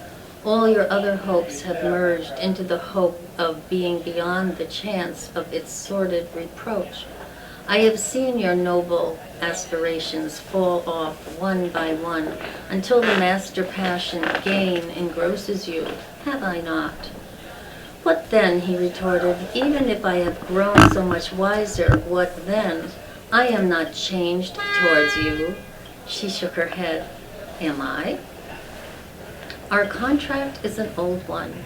It was made when we were both poor and content to be so, until, in good season, we could improve our worldly fortune by our patient industry. You are changed. When it was made, you were another man. I was a boy, he said impatiently. Your own feeling tells you that you were not what you were, she returned. I am. That which promised happiness when we were one in heart is fraught with misery now that we are two. How often and how keenly I have thought of this, I will not say. It is enough that I have thought of it and can release you. Have I ever sought release? In words, no, never. In what then? In a changed nature, in an altered spirit, in another atmosphere of life, another hope as his great end, in everything that made my love of any worth or value in your sight. If this has never been between us, said the girl, looking mildly, but with steadiness, upon him, tell me, would you seek me out and try to win me now? Ah, no. He seemed to yield to the justice of this supposition in spite of himself, but he said with a struggle, you think not? I would gladly think otherwise if I could, she answered. Heaven knows. When I have learned a truth like this, I know how strong and irresistible it must be. But if you were free today, tomorrow, yesterday, can even I believe that you would choose a dowerless girl? You who, in your very confidence with her, weigh everything by gain? Or choosing her if for a moment you were false enough to your one guiding principle to do so? Do I not know? that your repentance and regret would surely follow? I do, and I release you with a full heart for the love of him you once were. He was about to speak, but with her head turned from him, she resumed, "You may, the memory of what is past half makes me hope you will have pain in this. A very, very brief time, and you will dismiss the recollection of it gladly as an unprofitable dream from which it happened well that you awoke. May you be happy in the life that you have chosen." She left him, and they parted. "Spirit," said Scrooge, "show me no more. Conduct me home. Why do you delight to torture me?" "One shadow more," exclaimed the ghost. "No more," cried Scrooge. "No more. I don't wish to see it. Show me no more." But the relentless ghost pinioned him in both his arms and forced him to observe what happened next. They were in another scene, in another place. A room not very large or handsome, but full of comfort. Near to the winter fire sat a beautiful young girl, so like that last that Scrooge believed it was the same, until he saw her, now a comely maiden, sitting opposite her daughter. The noise in the room was perfectly tumultuous, for there were more children there than Scrooge in his agitated state of mind could count. And unlike the celebrated herd in the poem, they were not 40 children conducting themselves like one, but every child was conducting itself like 40. The consequences were uproariously beyond belief, but no one seemed to care. On the contrary, the mother and the daughter laughed heartily and enjoyed it all very much, and the latter, soon beginning to mingle in the sport, got pillaged by the young brigands and most ruthlessly. What would I not have given to be one of them, though I never could have been so rude, no, no. I wouldn't for the wealth of all the world have crushed that braided hair and tore it down, and for the precious little shoe I wouldn't have plucked it off. God bless my soul to save my life. As to measuring her waist in sport, as they did, bold young brood, I couldn't have done it. I should have expected my arm to have grown round it for a punishment and never come straight again. And yet I should have dearly liked, to have touched her lips, to have questioned her, that she might have opened them, to have looked upon the lashes of her downcast eyes and never raised a blush, to have let loose waves of hair, an inch of which would be a keepsake beyond price. In short, I should have liked, I do confess, to have had the lightest license of a child, and yet to have been man enough to know its value. But now a knocking at the door was heard, and such a rush immediately ensued that she, with laughing face and plundered dress, was borne towards the center of a flushed and boisterous group, just in time to greet the father, who came home attended by a man laden with Christmas toys and presents. Then the shouting and the struggling and the onslaught that was made on the defenseless porter, the scaling him with chairs for ladders to dive into his pockets, despoil him of brown paper parcels, hold on tight to his cravat, hug him round his neck, pummel his back, and kick his legs in irresistible affection. The shouts of wonder and delight with which the development of every package was received, the terrible announcement that the baby had been taken in the act of putting a doll's frying pan into its mouth, and was more than suspected of having swallowed a fictitious turkey glued on a wooden platter. The immense relief of finding this was just a false alarm. The joy and gratitude and ecstasy, they are all indescribable alike. It is enough that by degrees the children and their emotions got out of the parlor and, by one stair at a time, up to the top of the house, where they went to bed, and so they subsided. And now Scrooge looked on more attentively than ever when the master of the house, having his daughter leaning fondly on him, sat down with her and her mother at his own fireside. And when he thought that such another creature, quite as graceful and as full of promise, might have called him father, and seen a springtime in the haggard winter of his life, his sight grew very dim indeed. "Belle," said the husband, turning to his wife with a smile, "I saw an old friend of yours this afternoon." "Who was it?" "Guess." "How can I?" "Don't I know?" she added in the same breath, laughing as he laughed. "Mr. Scrooge." Mr. Scrooge it was. I passed his office window, and as it was not shut up, and he had a candle inside, I could scarcely help seeing him. His partner lies upon the point of death, I hear, and there he sat alone, quite alone in the world, I do believe. "Spirit," said Scrooge in a broken voice, "remove me from this place." "I told you these were shadows of the things that have been," said the ghost. "That they are what they are, do not blame me." "Remove me," Scrooge exclaimed. "I cannot bear it." He turned upon the ghost, and seeing that it looked upon him with a face in which in some strange way there were fragments of all the faces it had shown him, wrestled with it. "Leave me, take me back, haunt me no longer."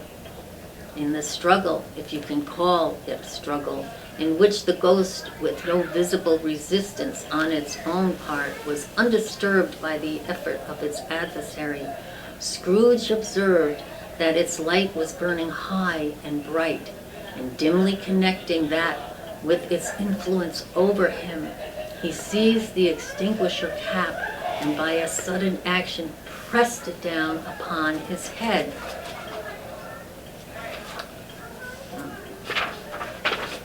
The spirit dropped beneath it, so that the extinguisher covered its whole form. But though Scrooge pressed it down with all his force, he could not hide the light which streamed from under it in an unbroken flood upon the ground. He was conscious of being exhausted and overcome by an irresistible drowsiness, and further of being in his own bedroom. He gave the cap a parting squeeze, in which his hand relaxed, and had barely time to reel to bed before he sank into a heavy sleep. Stave 3. Title: The second of the three spirits. Awakening in the middle of a prodigiously tough snore, and sitting up in bed to get his thoughts together, Scrooge had no occasion to be told that the bell was again upon the stroke of 1. He felt that he was restored to consciousness in the right nick of time for the especial purpose of holding a conference with the second messenger dispatched to him through Jacob Marley's intervention.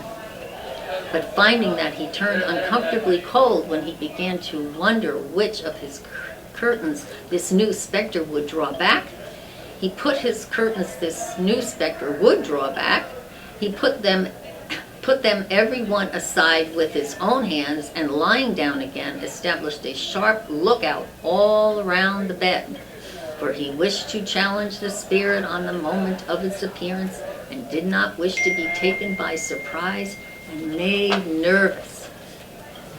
Gentlemen of the free and easy sort, who plume themselves on being acquainted with a move or two, and being usually equal to the time of the day, express the wide range of their capacity for adventure by observing that they are good for anything from pitch and toss to manslaughter, between which opposite extremes no doubt there lies a tolerable wide and comprehensive range of subjects. Without venturing for Scrooge quite as heartily as this, I don't mind calling on you to believe that he was ready for a good broad field of strange appearances, and that nothing between a baby and a rhinoceros would have astonished him very much. Now, being prepared for almost anything, he was not by any means prepared for nothing, and consequently when the bell struck 1 and no shape appeared, he was taken with a violent fit of trembling. 5 minutes, 10 minutes, a quarter of an hour went by, yet nothing came. All this time he lay upon his bed, the very core and center of a blaze of ruddy light, which streamed upon it when the clock proclaimed the hour, and which, being only light, was more alarming than a dozen ghosts, as he was powerless to make out what it all meant, or would be at, and was sometimes apprehensive that he might be at the very moment an interesting case of spontaneous combustion without having the consolation of knowing it. At last, however, he began to think as you and I would have thought at first, for it is always the person not in the predicament who knows what ought to have been done in it, and would unquestionably have done it too. At last, I say, he began to think that the source and secret of this ghostly light might be in the adjoining room, from whence, on further tracing it, it seemed to shine. This idea taking full possession of his mind, he got up softly and shuffled in his slippers to the door. Okay. So here it is. Okay, so I'm at the door. Okay. I'm gonna listen one more thing, and then we're gonna head out. Okay. The moment Scrooge's hand was on the lock, a strange voice called him by his name and bade him enter. He obeyed. It was his own room. There was no doubt about that, but it had undergone a surprising transformation. The walls and ceiling were so hung with living green that it looked a perfect grove, from every part of which bright gleaming berries glistened. The crisp leaves of holly, mistletoe, and ivy reflected back the light, as if so many little mirrors had been scattered there, and such a mighty blaze went roaring up the chimney as that dull putrefaction of a hearth had never known in Scrooge's time, or Marley's, or for many and many a winter season gone. Heaped up on the floor to form a kind of throne were turkeys, geese, game, poultry, brawn, great joints of meat, suckling pigs, long wreaths of sausages, mince pies, plum puddings, barrels of oyster, red-hot chestnuts, cherry-cheeked apples, juicy oranges, luscious pears, immense 12th cakes, and seething bowls of punch that made the chamber dim with their delicious steam.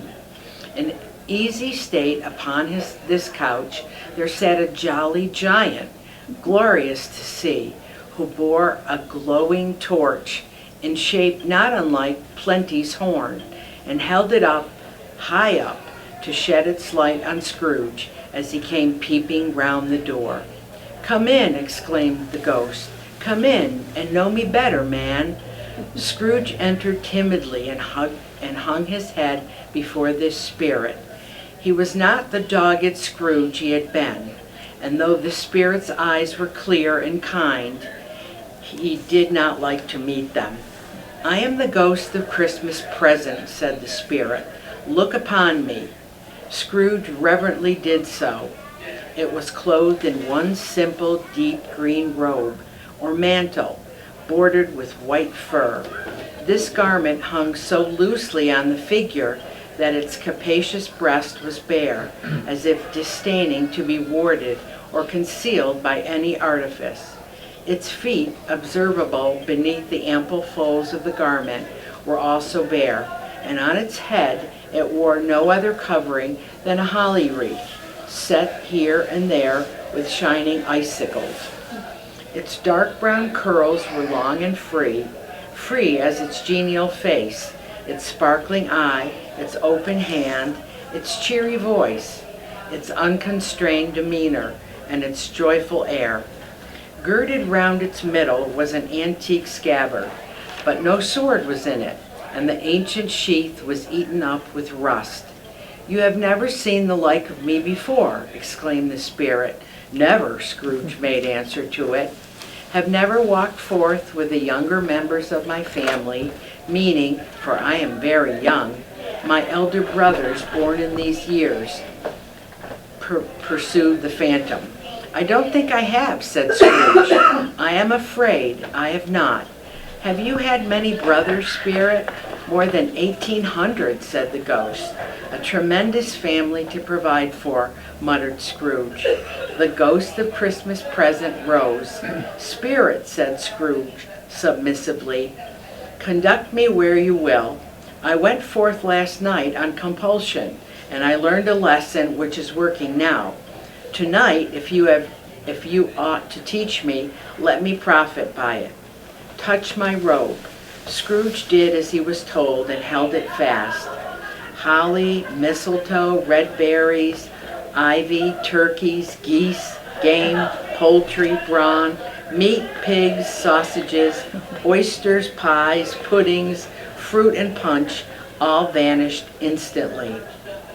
So did the room, the fire, the ruddy glow, the hour of the night, and they stood in the city streets on Christmas morning, where, for the weather was severe, the people made a rough but brisk and not unpleasant kind of music, and scraping the snow from the pavement in front of their dwellings and from the tops of their houses, whence it was mad delight to the boys to see it come plumbing down into the road below and splitting into artificial little snowstorms. The house fronts looked black enough, and the windows blacker, contrasting with the smooth white sheet of snow upon the roofs and with the dirtier snow upon the ground, which last deposit had been plowed up in deep furrows by heavy wheels of carts and wagons, furrows that crossed and recrossed each other hundreds of times, where the great streets branched off and made intricate channels hard to trace in the thick yellow mud and icy water. The sky was gloomy, and the shortest streets were choked up with a dingy mist, half thawed, half frozen, whose heavier particles descended in a shower of sooty atoms, as if all the chimneys in Great Britain had, by one consent, caught fire and were blazing away to their dear hearts' content.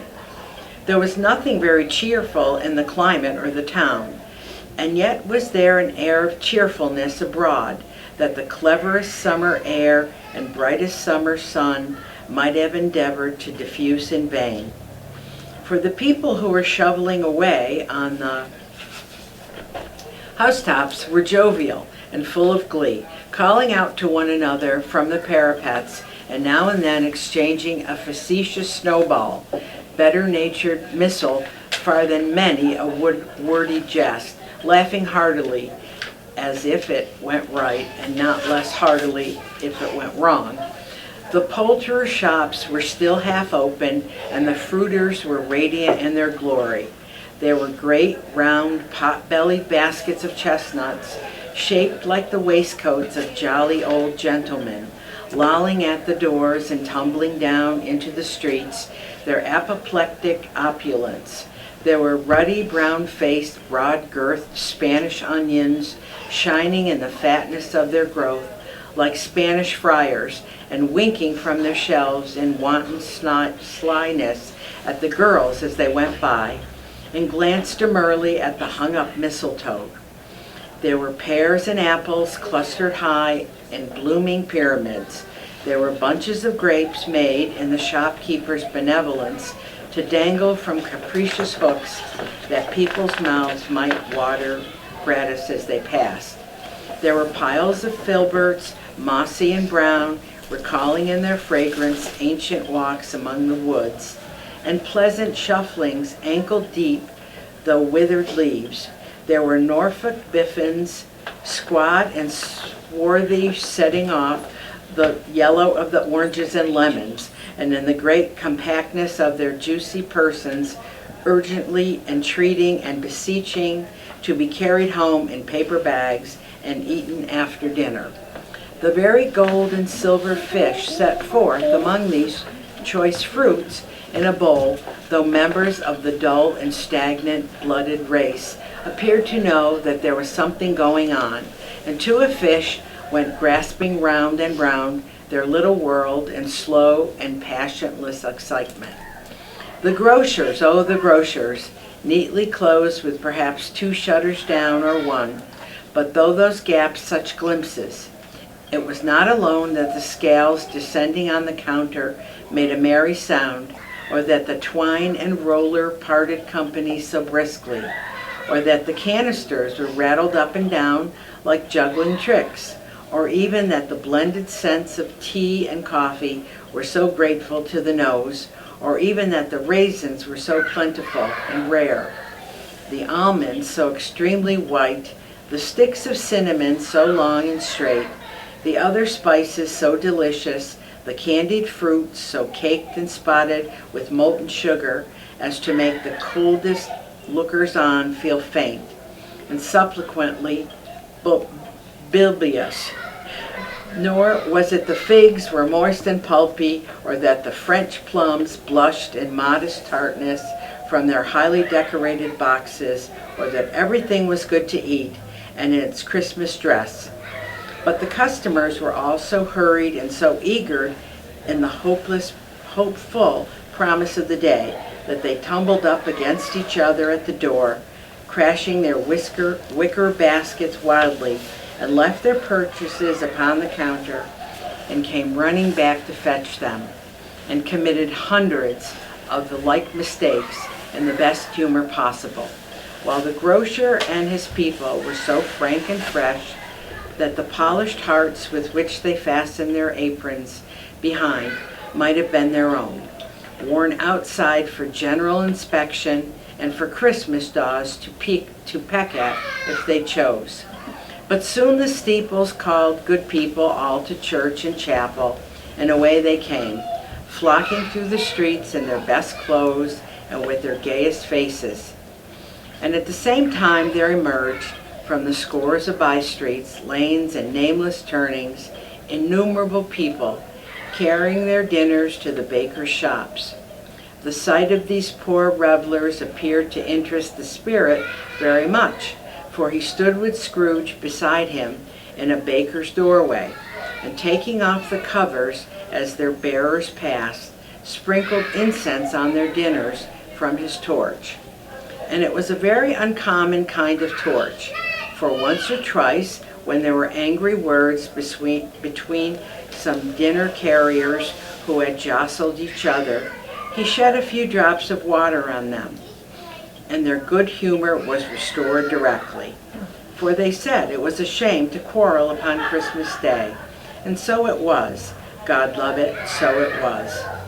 In time the bells ceased and the bakers were shut up, and yet there was a genial shadowing forth of all these dinners, and the progress of their cooking, and the thawed blotch of wet above each baker's oven, where the pavement smoked as if its stones were cooking too.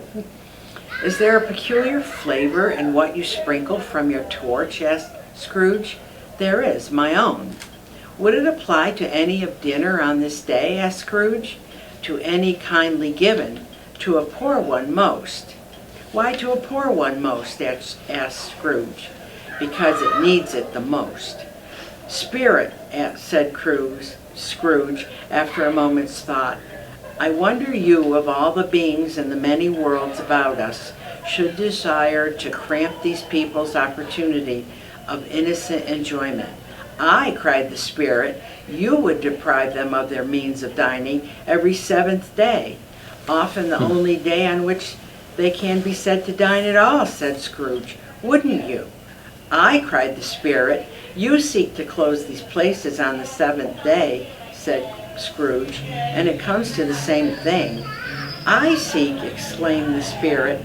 Forgive me if I am wrong. It has been done in your name, or at least in that of your family, said Scrooge.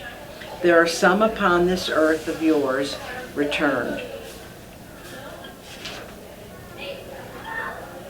the Spirit, who lay claim to know us, and who do their deeds of passion, pride, ill will, hatred, envy, bigotry, and selfishness in our name, who are as strange to us and all our kith and kin as if they had never lived. Remember that, and charge their doings on themselves, not us." Scrooge promised that he would, and they went on, invisible, as they had been before, into the suburbs of the town. It was a remarkable quality of the ghost, which Scrooge had observed at the baker's, that notwithstanding his gigantic size, he could accommodate himself to any place with ease, and that he stood beneath a low roof quite as gracefully and like a supernatural creature as it was possible he could have done in any lofty hall. And perhaps it was the pleasure the good spirit had in showing off this power of his, or else it was his own kind, generous, hearty nature and his sympathy with all poor men that led him straight to Scrooge's clerks.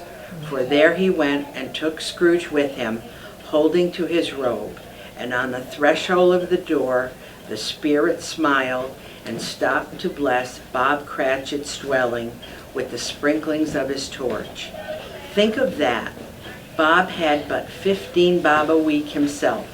He pocketed on Saturdays, but 15 copies of his Christian name, and yet the ghost of Christmas present blessed his 4-room house. Ding!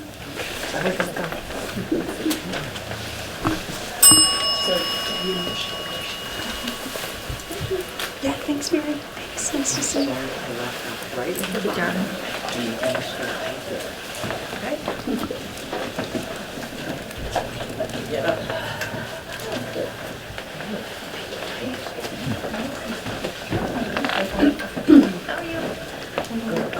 Then arose Miss McCracken's wife, dressed out but poorly in a twice-turned gown, but brave in ribbons which are cheap, and made a goodly show for sixpence. And she laid the cloth, assisted by Gwen Cratch, second of her daughters, also brave in ribbons, while Master Peter Cratchit put the fork into the saucepan of potatoes, and getting the corners of his mistress' shirt collar, helped private property convert upon his son and her empire in honor of the day. Into his mouth rejoiced to find himself so gallantly attired, and yearned to show his linen to the fashionable parks. And now 2 smaller Crackets, boy and girl, came tearing in, screaming that outside the baker's they had smelled the goose, and now it was for their own. And they, basking in the jury's thoughts of sage and onion, these young Crackets sat and danced at the table, and unexhaled Master Peter Crackit to his eyes, while he, not proud, although his collars nearly choked him, blew the fire until the slow potatoes, bubbling up, knocked loudly at the saucepan lid to be let out and peeled. "What has ever gotten into your precious father, then?" that said Miss Cratchit, "and your brother Tiny Tim, and Martha warn't as late last Christmas Day by half an hour." "Here's Martha, Mother," said a girl, appearing as she spoke. "Here's Martha, Mother," cried the 2 young Cratchits. "Hooray, there's such a goose, Martha." "Why, bless your heart alive, my dear, how late you are," said Mrs. Cratchit, kissing her a dozen times and taking off her shawl and bonnet for her with officious zeal. "We'd a deal of work to finish up last night," replied the girl, "and had to clear away this morning, Mother." "Well, never mind so long as you are come," said Mrs. Cratchit. "Sit ye down before the fire, my dear, and have a warm Lord bless you." No, there's a father coming," cried the 2 Cratchits. who were everywhere at once. "Hide, Martha, hide!" So Martha hid herself, and in came little Bob, the father, with at least 3 feet of comforter, exclusive of the bridge, hanging down before him, and his threadbare clothes darned up and brushed to look seasonable, and Tiny Tim upon his shoulder. Alas for Tiny Tim, he bore a little crouch and had his limbs supported by an iron frame. "Why, where's our Martha?" cried Bob Cratchit, looking round. "Not coming," said Mrs. Cratchit. "Not coming," said Bob, with a sudden disclench in his high spirits, for he had been Tim's blood horse all the way from church, and he had come home for breakfast. Not coming upon Christmas Day? Martha didn't like to see him disappointed, if they were only in hope, so she came out privately from behind the closet door and ran into his arms, while the 2 young Cratchit hustled Tiny Tim and bore him off into the wash-house, that he might hear the pudding singing in the copper. "And how did little Tim behave?" asked Mrs. Cratchit, when she had railed Bob on his cruelty, and Bob had hugged his daughter to his heart's content. "As good as gold," said Bob, "and better. Somehow he gets thoughtful sitting by himself so much, and thinks the strangest things you ever heard. He told me coming home that he hoped the people saw him in the church because he was a cripple, and it might be pleasant to them to remember upon Christmas Day who made lame beggars walk and blind men see." Bob's voice was tremulous when he told them this, and trembled more when he said that Tiny Tom was growing strong and hardy. His active little crouch was heard upon the floor, and back came Tiny Tim before another word was spoken, escorted by his brother and sister to his stool beside the fire. And while Bob, turning on his cuffs as if, poor fellow, they were capable of being made more shabby, compound some hot mixture in a jug with gin and lemon, and stirred it round and round, and put it on the hob to simmer. Master Peter and the 2 unctuous young Catholics went to fetch the goose, which they came soon returned in high possession, with such a bustle ensured that you might have thought the goose the weirdest of all birds, a feathered phenomenon, to which a black swan was a matter of course, and in truth it was something very like it in that house. Miss Cratchit made the gravy ready before him in a little saucepan, hissing hot. Master Peter mashed the potatoes with incredible vigor. Miss Glenda sweetened up the applesauce.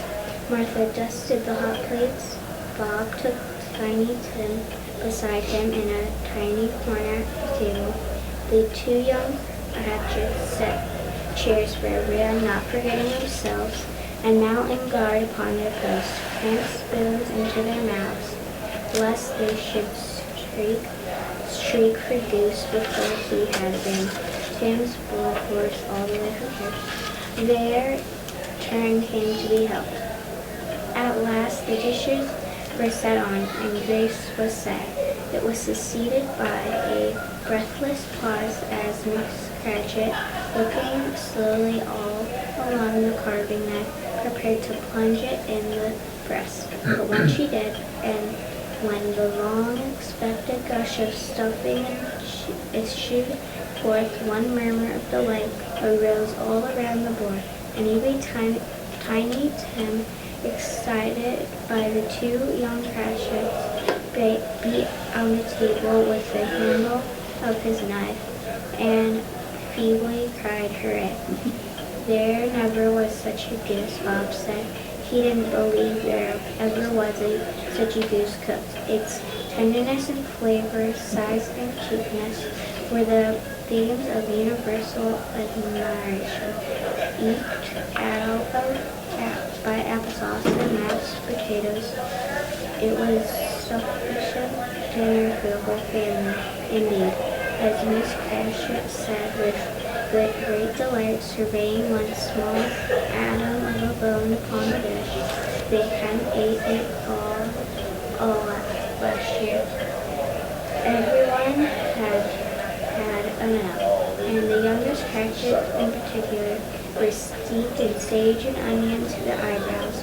But now the plates being changed by Miss Blender, Mrs. Cratchit left the room alone, too nervous to bear witness, to take the pudding up and bring it in. Suppose it should not be done enough. Suppose it should break in during turning out. I suppose somebody should have got over the wall of the backyard and stolen it. Well, they were merely the goose of suspicion at which the young Cratchits became lived in. All sorts of horrors were supposed. He hollowed a great deal of steam. The pudding was out of the copper, smelled like a washing machine. That was the plot, a smell like an eating house, and a pastries cooked next door to each other, with a laundries next door to that. That was the pudding. In half a minute Miss Cratchit entered, flushed but smelling proudly, with the pudding like a speckled cannonball, so hard and firm, blazing in half the quarton of a united grain, and bedlight with Christmas wholly stuck into the top. Oh, a wonderful pudding, Bob Cratchit said, and calmly too, that he regarded it as the greatest success achieved by Mrs. Cratchit since their marriage. Miss Cratchit said that now the weight was off her mind. She would confess she had her doubts about the quantity of flour.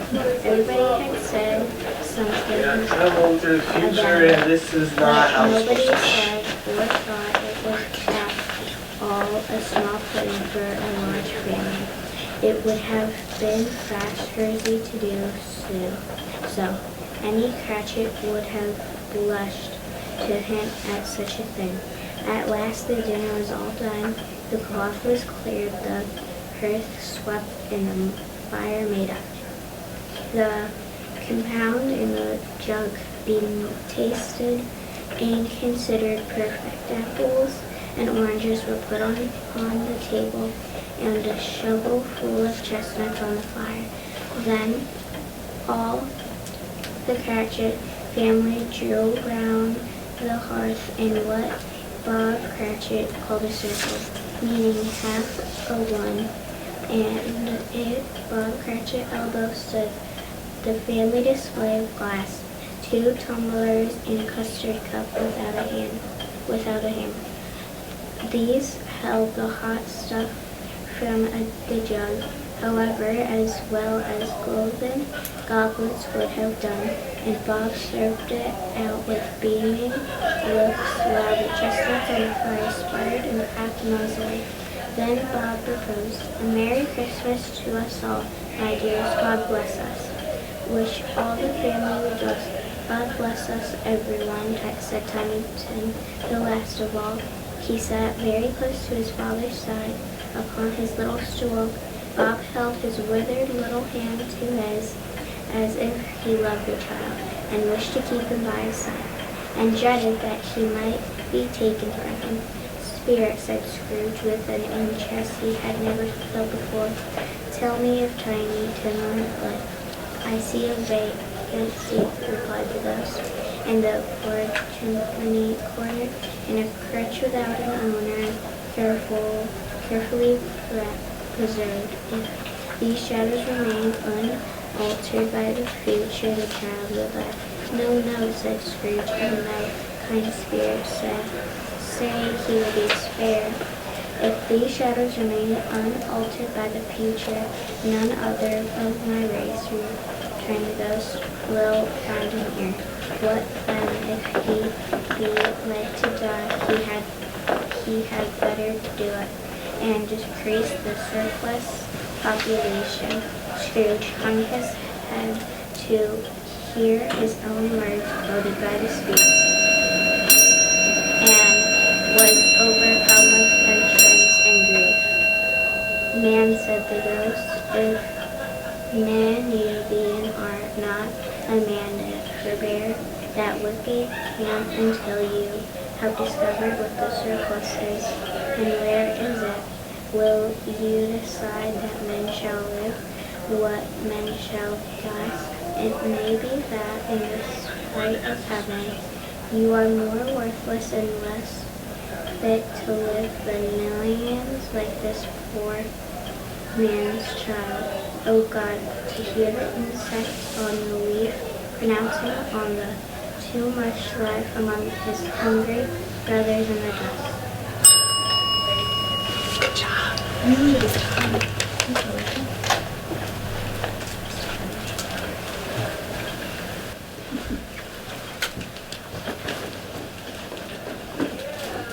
Scrooge bent before the ghost's rebuke, and trembling, cast his eyes upon the ground, but he raised them speedily on his own name. Mr. Scrooge, said Bob. I'll give you Mr. Scrooge, the founder of the feast. The founder of the feast, indeed, cried Mrs. Cratchit, reddening. I wish I had him here. I'd give him a piece of my mind to feast upon, and I hope he'd have a good appetite for it. My dear, said Bob, the children, Christmas Day. It should be on Christmas Day, I am sure, she said, on which one drinks to health in such of an odious, stingy, hard, unfearing man as Mr. Scrooge. You know how he is, Robert. Nobody knows it better than you, do you, poor fellow? My dear, was Bob's mild answer, Christmas Day. I'll drink his health for your sake and the day's, said Mrs. Cratchit, not for his. Long life to him. A Merry Christmas and a Happy New Year. He'll be a very merry and very happy, I'll have no doubt. The children drank the toast after her. It was the first of the proceedings, which had no heartiness in it. Tiny Tim drank it last of all, but he did not care for twopence.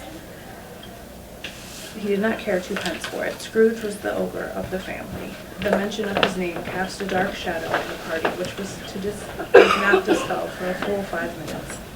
And it had passed away that they were 10 times merrier than before. From the mere relief of Scrooge, the baleful being done with, Bob Cratchit told them how he had a situation in his eye from Master Peter, which would bring in, if obtained, full 5 and 6 pence weekly.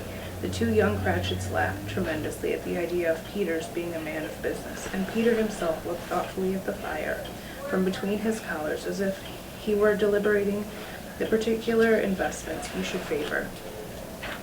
When he came into the receipt of the bewildering income, Martha, who was a poor apprentice at the milliner's, then told them what kind of work she had to do, and how many hours she worked at a stretch, and how she meant to lie about tomorrow morning for a long rest, tomorrow being a holiday she passed at home, and how she had seen a countess and a lord some days before, and how the lord was much about all as tall as Peter, and which Peter pulled up his collar so high you couldn't have seen his head if you had been there. All this time the chestnuts in the jug went round, and by they had a song about a lost child traveling in the snow from Tiny Tim, who was a plaintive little voice, and sang it very well indeed. There was nothing for high marks in this. They were not a handsome family. They were not well-dressed. Their shoes were far from being waterproof. Their clothes were scanty, and Peter might have known, and very likely did, the inside of the pawnbrokers. But they were happy, grateful, pleased with one another, and contented with the time. And when they faded and looked happier yet in the bright sprinklings of the Spirit's torch at parting, Scrooge had his eye upon them, and especially on Tiny Tim, until the last.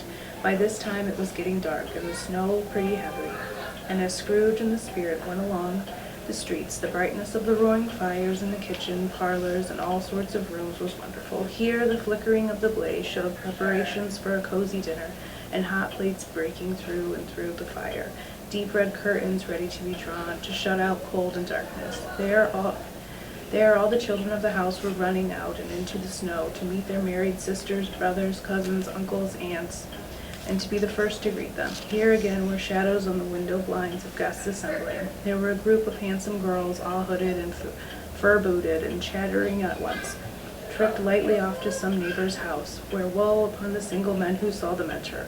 Artful witches they were, they knew it, in a glow. But if you had judged from the numbers of people on the way to the friendly gatherings, you might have thought that no one was at home giving them welcome when they got there, instead of every house expecting company piling up its fires half chimney high. Blessings on it, how the ghost exulted, how it bared them breath on the breast, and opened its capacious palm and floated on, outpouring with a generous hand its bright and harmless mirth on everything within its reach. The very lamplighter who ran on before, dotting the dusky streets with specks of light, who was dressed to spend the evening somewhere, laughed out loudly as the spirit passed, though little kenned the lamplighter was that he had any company but Christmas. And now, without a word of warning from the ghosts, they stood upon a bleak and deserted moor, where monstrous masses of rude stone were cast about, as though it were a burial place of giants, and the water spread itself wheresoever it listed, or would have been so, but for the frost held its prisoner, and nothing grew but moss and furze and coarse rank grass. Down in the west setting sun left a streak of fiery red, which glared upon the desolation for an instant like a sullen eye, and frowning lower and lower and lower yet, was lost in the thick gloom of the darkest night. "What is this place?" asked Scrooge. "A place where miners live, who labor in the bowels of the earth," returned the spirits. But they know me. See?" A light shone from the window of a hut, and swiftly they advanced toward it. Passing through the wall of the mud and stone, they found a cheerful company assembled round a glowing fire. An old man and woman with their children, and their children's children's children, with another generation beyond that, all decked out gaily in holiday attire. The old man, in a voice very seldom rose above the howling of the wind upon barren waste, was singing them a Christmas song. It had been a very old song when he was a boy. From time to time they joined in the chorus. So surely they raised their voices, the old man got quite blithe and loud, and so surely as they stopped, his vigor sank again. The spirit did not tarry here, but bade Scrooge hold his robe, and passing on above the moor, sped whither. Not to see, to see. To Scrooge's horror, looking back, he saw the last of the land, a frightful range of rocks behind them, and his ears were deafened by the thundering of water, as it rolled and roared and raged among the dreadful caverns as it had worn and fiercely tried to undermine the earth, built upon a dismal reef of sunken rocks, some league or so from shore, on which the waters chafed and dashed the wild year through. There stood a solitary lighthouse. Great heaps of seaweed clung to its base, and the storm birds, born of the wind, one might suppose as seaweed of the water, rose and fell about it like waves they skimmed. But even there, two men who watched the light had made a fire through the loophole in the thick stone wall, shed out a ray of brightness on its awful sea. Joining their horny hands over the rough table at which they sat, they wished each other a Merry Christmas in a can of grog. And one of them, the elder two, with his face damaged and scarred with hard weather as the figurehead of an old ship might be, struck up a sturdy song that was like a gale itself. Again the ghost sped on above the black and heaving sea, on, until, being far back, as he told Scrooge, from any shore they lighted a ship. They stood beside the helmsman at the wheel, who looked out in the bow, the officers who held the watch, dark ghostly figures in their several stations, but every man among them hummed a Christmas tune, or had a Christmas thought, or spoke his breath of a companion of some bygone Christmas day, with homeward hopes belonging to it, and every man on board, waking or sleeping, good or bad, had a kinder word for one another on that day than any other day in the year, and had shared to some extent in its festivities, and had remembered those he cared for at a distance, and had known, and they had delighted to remember him. And it was a great surprise to Scrooge, while listening to the moaning of the wind, and the thinking what a solemn thing it was to move on through the lonely darkness, over the unknown abyss, whose depths were secrets, profound as death. And it was great surprise to Scrooge, while thus engaged, to hear a hearty laugh. It was a much greater surprise to Scrooge to recognize it as his own nephew's, and to find him in a bright, dry, gleaming room, with the spirit standing, smiling by his side, and looking at the same nephew with approving affability. Ha ha ha, laughed Scrooge's nephew. Ha ha ha. If you should happen by any unlikely chance to know a man more blessed in a laugh than Scrooge's nephew, all I can say is, I should like to know him too. Introduce him to me, and I'll cultivate his acquaintance. It was a fair, even-handled, noble adjustment of things, that while there is an infection and disease and sorrow, there is nothing in the world so irresistibly contagious as laughter and good humor. When Scrooge's nephew laughed in this way, holding his sides, rolling his head, twisting his face from the most extravagant contortions, Scrooge's niece by marriage laughed as heartily as he, and their assembled friends, being not a bit behind it, roared out lustily, ha ha ha ha ha. He said that Christmas was a humbug, as I live, cried Scrooge's nephew. He believed it, too. More shame to him, Fred, said Scrooge's niece indignantly. Bless those women. They never have to do anything by halves. They are always in earnest.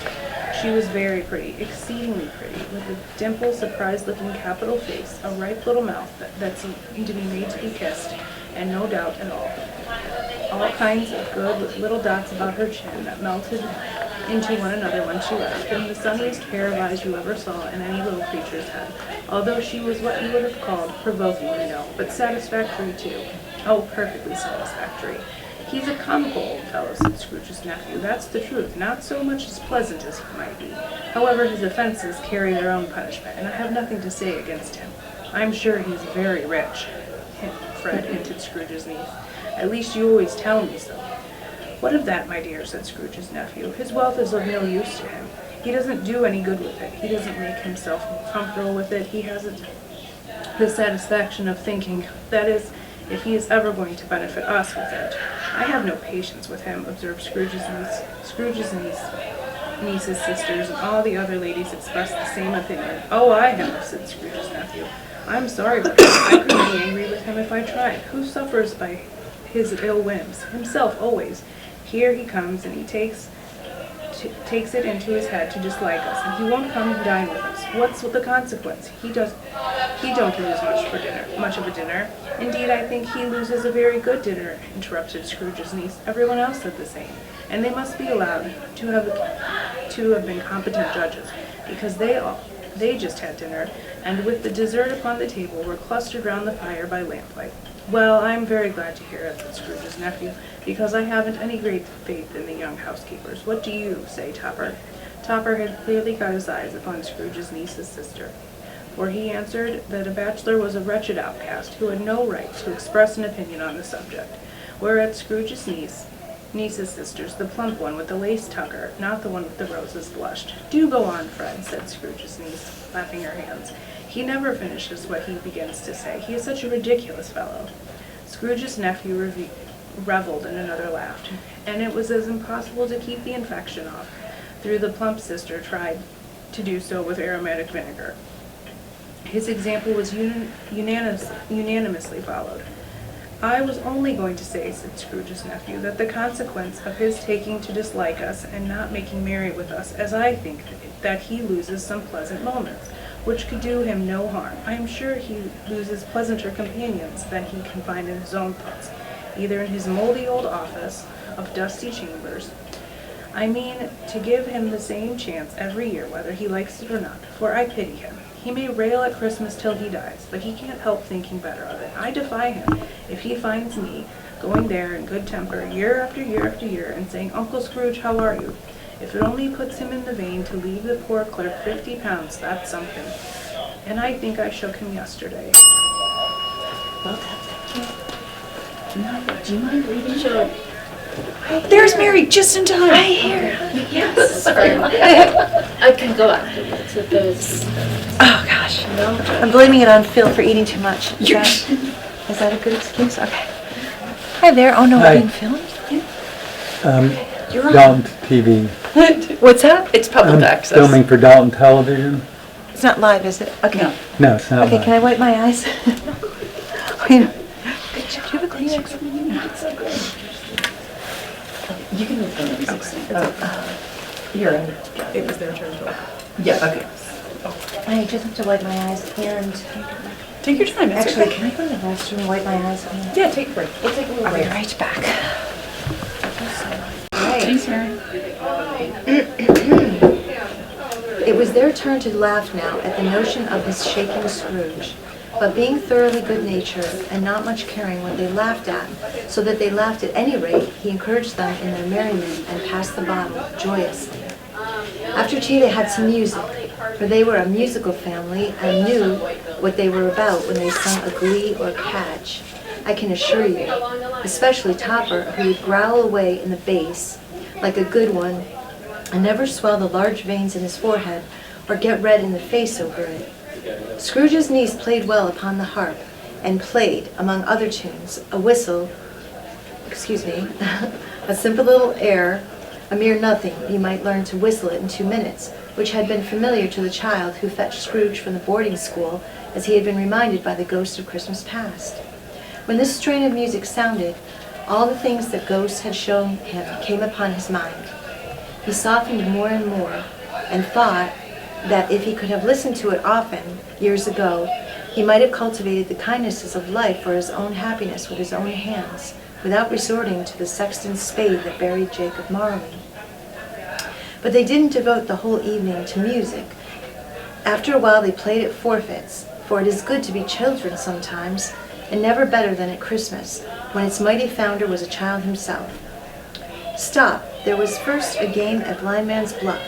Of course there was, and I more believe Topper was really blind than I believe he had eyes in his boots. My opinion is that it was a done thing between him and Scrooge's nephew, and that the ghost of Christmas present knew it. The way he went after that plump sister in the lace tucker was an outrage on the credulity of human nature. Knocking down the fire irons, tumbling over the chairs, bumping up against the piano, smothering himself amongst the curtains. Wherever she went, there went he. He always knew where the plump sister was. He wouldn't catch anybody else. If you had fallen up against him, as some of them did, on purpose, he would have made a feint of endeavoring to seize you, which would have been an affront to your understanding, and would instantly have sidled off in the direction of the plump sister. She often cried out that it wasn't fair, and it really was not. But when at last he caught her, when in spite of all her silken rustlings and her rapid flutterings past him, he got her into a corner whence there was no escape. Then his conduct was the most execrable, for his pretending not to know her, his pretending that it was necessary to touch her headdress, and further to assure himself of her identity by pressing a certain ring upon her finger and a certain chain about her neck, was vile, monstrous. No doubt she told him her opinion of it when, another blind man being in office, they were so very confidential together behind the curtains. Scrooge's niece was not of the blind man's bluff party, but was made comfortable with a large chair and a footstool in a snug corner where the ghost and Scrooge were close behind her. But she joined in the forfeits and loved her love to admiration with all the letters of the alphabet. Likewise at the game of how, when, and where, she was very great, and to the secret joy of Scrooge's nephew, beat her sisters hollow, though they were sharp girls too, as Topper could have told you. There might have been 20 people there, young and old, but they all played, and so did Scrooge, for wholly forgetting in the interest he had in what was going on, that his voice made no sound in their ears. He sometimes came out with his guess quite loud, and very often guessed right, too, for the sharpest needle, best Whitechapel, warranted not to cut in the eye, was not sharper than Scrooge, blunt as he took it in his head to be. The ghost was greatly pleased to find him in this mood, and looked upon him with such favor that he begged like a boy to be allowed to stay until the guests departed. But this the spirit said could not be done. "Here is a new game," said Scrooge. "1 half-hour, spirit, only one." It was a game called Yes and No, where Scrooge's nephew had to think of something, and the rest must find out what, he only answering to their questions yes or no, as the case was. The brisk fire of questioning to which he was exposed elicited from him that he was thinking of an animal, a live animal, rather a disagreeable animal, a savage animal, an animal that growled and grunted sometimes, and talked sometimes, and lived in London, and walked about the streets, and wasn't made a show of, and wasn't led by anybody, and didn't live in a menagerie, and was never killed in a market, and was not a horse, or an ass, or a cow, or a bull, or a tiger, or a dog, or a pig, or a cat, or a bear. At every fresh question that was put to him, this nephew burst into a fresh roar of laughter, and was so inexpressibly tickled that he was obliged to get up off the sofa and stamp. At last the plump sister, falling into a similar state, cried out, "I have found it out. I know what it is, Fred. I know what it is." "What is it?" cried Fred. "It's your Uncle Scrooge." Which it certainly was. Admiration was the universal sentiment, though some objected that the reply to "Is it a bear?" ought to have been yes, inasmuch as an answer in the negative was sufficient to have diverted their thoughts from Mr. Scrooge, supposing they had ever had any tendency that way. "He has given us plenty of merriment, I am sure," said Fred, "and it would be ungrateful not to drink his health. Here's a glass of mulled wine ready to our hand at the moment. And I say, Uncle Scrooge." "Well, Uncle Scrooge," they cried. "A Merry Christmas and a Happy New Year to the old man, whatever he is," said Scrooge's nephew. "He wouldn't take it from me, but may he have it, nevertheless. Uncle Scrooge." Uncle Scrooge had imperceptibly become so gay and light of heart that he would have pledged the unconscious company in return, and thanked them in an inaudible speech, if the ghost had given him time. But the whole scene passed off in the breath of the last words spoken by his nephew, and he and the spirit were again upon their travels. Much they saw, and far they went, and many homes they visited, but always with a happy end. The spirits stood beside sick beds, and they were cheerful. On foreign lands, and they were close at home. By struggling men, and they were patient in their greater hope. By poverty, and it was rich. In almshouse, hospital, and gaol, in misery's every refuge, where vain man in his little brief authority had not made fast the door, and barred the spirit out, he left his blessing and taught Scrooge his precepts. It was a long night, if it were only a night, but Scrooge had his doubts of this, because the Christmas holidays appeared to be condensed into the space of time they passed together. It was strange, too, that, while Scrooge remained unaltered in his outward form, the ghost grew older, clearly older. Scrooge had observed this change, but never spoke of it until they left a children's 12th night party, when, looking at the spirit, as they stood together in an open place, he noticed that its hair was gray. "Are spirits' lives so short?" asked Scrooge. "My life upon this globe is very brief," replied the ghost. "It ends tonight." "Tonight!" cried Scrooge. "Tonight at midnight. Hark, the time is drawing near." The chimes were ringing the 3/4 past 11 at that moment. "Forgive me if I am not justified in what I ask," said Scrooge, looking intently at the spirit's robe. "But I see something strange, and not belonging to yourself, protruding from your skirts. Is it a foot or a claw?" "It might be a claw, for the flesh there is upon it," was the spirit's sorrowful reply. "Look here." From the foldings of its robe it brought 2 children. Wretched, abject, frightful, hideous, miserable. They knelt down at its feet and clung upon the outside of its garment. "Oh man, look here. Look down here," exclaimed the ghost. They were a boy and a girl, yellow, meager, ragged, scowling, wolfish, but prostrate, too, in their humility. Where graceful youth should have filled their features out and touched them with its freshest tints, a stale and shriveled hand, like that of age, had pinched and twisted them and pulled them into shreds. Where angels might have sat enthroned, devils lurked and glared out menacing. No change, no degradation, no perversion of humanity in any grade, through all the mysteries of wonderful creation, has monsters half so horrible and dread. Scrooge started back appalled. Having them shown to him in this way, he tried to say they were fine children, but the words choked themselves rather than be parties to a lie of such enormous magnitude. "Spirit, are they yours?" Scrooge could say no more. "They are man's," said the spirit, looking down upon them, "and they cling to me, appealing from their fathers. This boy is ignorance, this girl is want. Beware of them both, and all of their degree. But most of all, beware this boy, for on his brow I see that written which is doom, unless the writing be erased." Deny it, cried the spirit, stretching out his hand towards the city. Slander those who tell it, yea. Admit it for your factious purposes, and make it worse, and bide the end.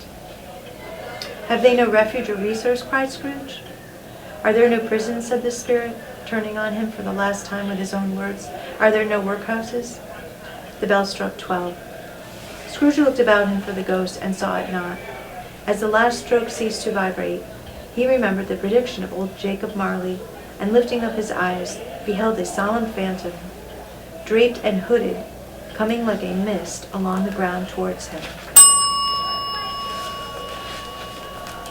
I'm actually going to have us pause because I think we're way ahead of schedule. All right. And okay, when you're ready? Okay, whenever you're ready, Maya. I'm ready. Reading from And take your time. We have time to burn. yeah, of course. Reading from A Christmas Carol, and how Charles Dickens does it. The chapter headings is that we are on stave 4, chapter 4. The last of the spirits. The phantom slowly, gravely, silently approached. When it came near him, Scrooge bent down upon his knee, for in the very air through which the spirit moved, it seemed to scatter gloom and mystery. It was shrouded in a deep black garment, which concealed its head, its face, its form, and left nothing of it visible, save one outstretched hand. But for this, it would have been difficult to detach its figure from the night and separate it from the darkness from which it was surrounded. Then the image of the black figure.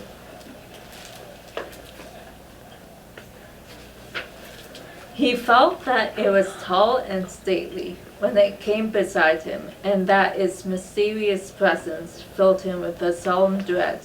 He knew no more, for the spirit neither spoke nor moved. I am in the presence of the ghost of Christmas yet to come, said Scrooge. The spirit answered not, but pointed onward with its hand. You are about to show me shadows of the things that have not happened, but will happen in the time before us, Scrooge pursued.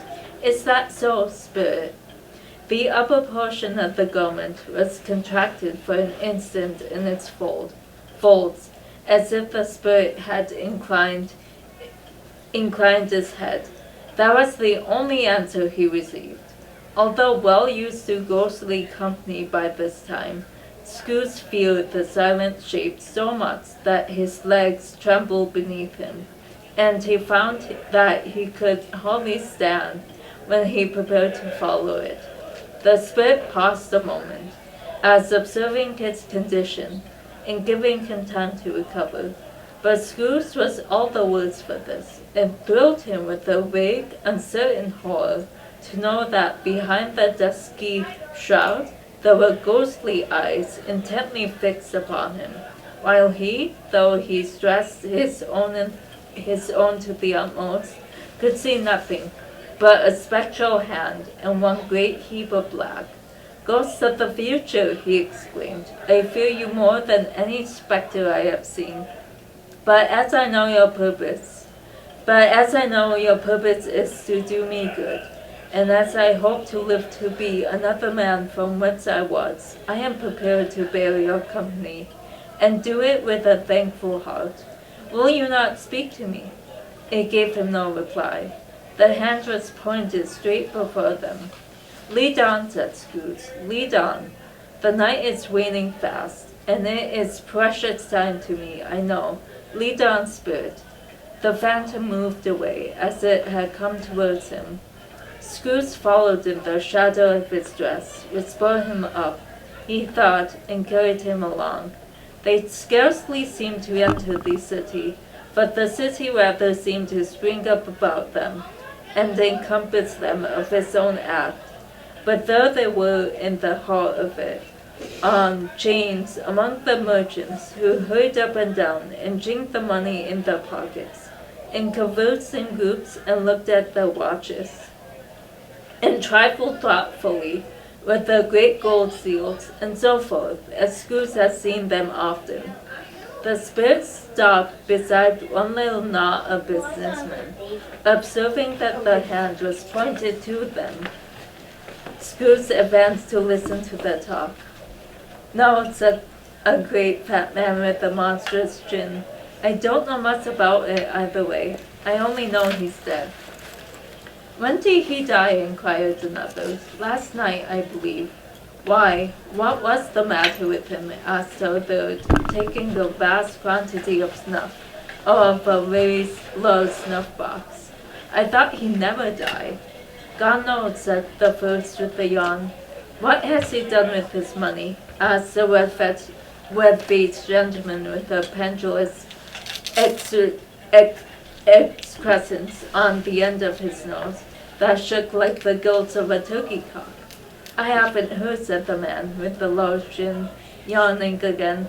"Left it to his company, perhaps. He hasn't left it to me. That's all I know." This pleasantry was received with a general laugh. "It's likely to be a very cheap funeral," said the same speaker, "but upon my life, I don't know of anybody to go to it. Suppose we make up a party and volunteer. I don't mind going if the lunch is provided," observed the gentleman with the excrescence on his nose. "But I must be fed if I make one." Another laugh. "Well, I am the most disinterested among you, after all," said the first speaker, "for I never wear black gloves, and I never eat lunch. But I'll offer to go if anybody else will." And then here's an image of them talking amongst themselves. "But I'll offer to go if anybody else will. When I come to think of it, I'm not at all sure that I wasn't his most particular friend, but we used to stop and speak whenever we met. Bye-bye." Speakers and listeners strolled away and mixed with other groups. Scrooge knew the men and looked towards the spirit for an explanation. The phantom glided on into a street. Its finger pointed to two persons meeting. Scrooge listened again, thinking that the explanation might lie here. He knew these men also perfectly. They were men of business, very wealthy and of great importance. He had made a point always of standing well in their esteem, in a business point of view. That is, strictly in a business point of view. "How are you?" said one. "How are you?" returned the other. "Well," said the first, "Old Scratch has got his own at last, hey?" "So I am told," returned the second. "Cold, isn't it? Seasonable for Christmas time. You are not a skater, I suppose." No, something else to think of. Good morning." Not another word. That was the meeting, the conversation, and the parting. Scrooge was at first inclined to be surprised that the spirit should attach importance to conversations apparently so trivial. But feeling assured that they must have some hidden purpose, he set himself to consider what it was likely to be. They could scarcely be supposed to have any bearing on the death of Jacob, his old partner, for that was the past, and this ghost province was the future. Nor could he think of anyone immediately connected with himself to whom he could apply them, but nothing doubting that to whomsoever they applied, they had some latent moral for his own improvement.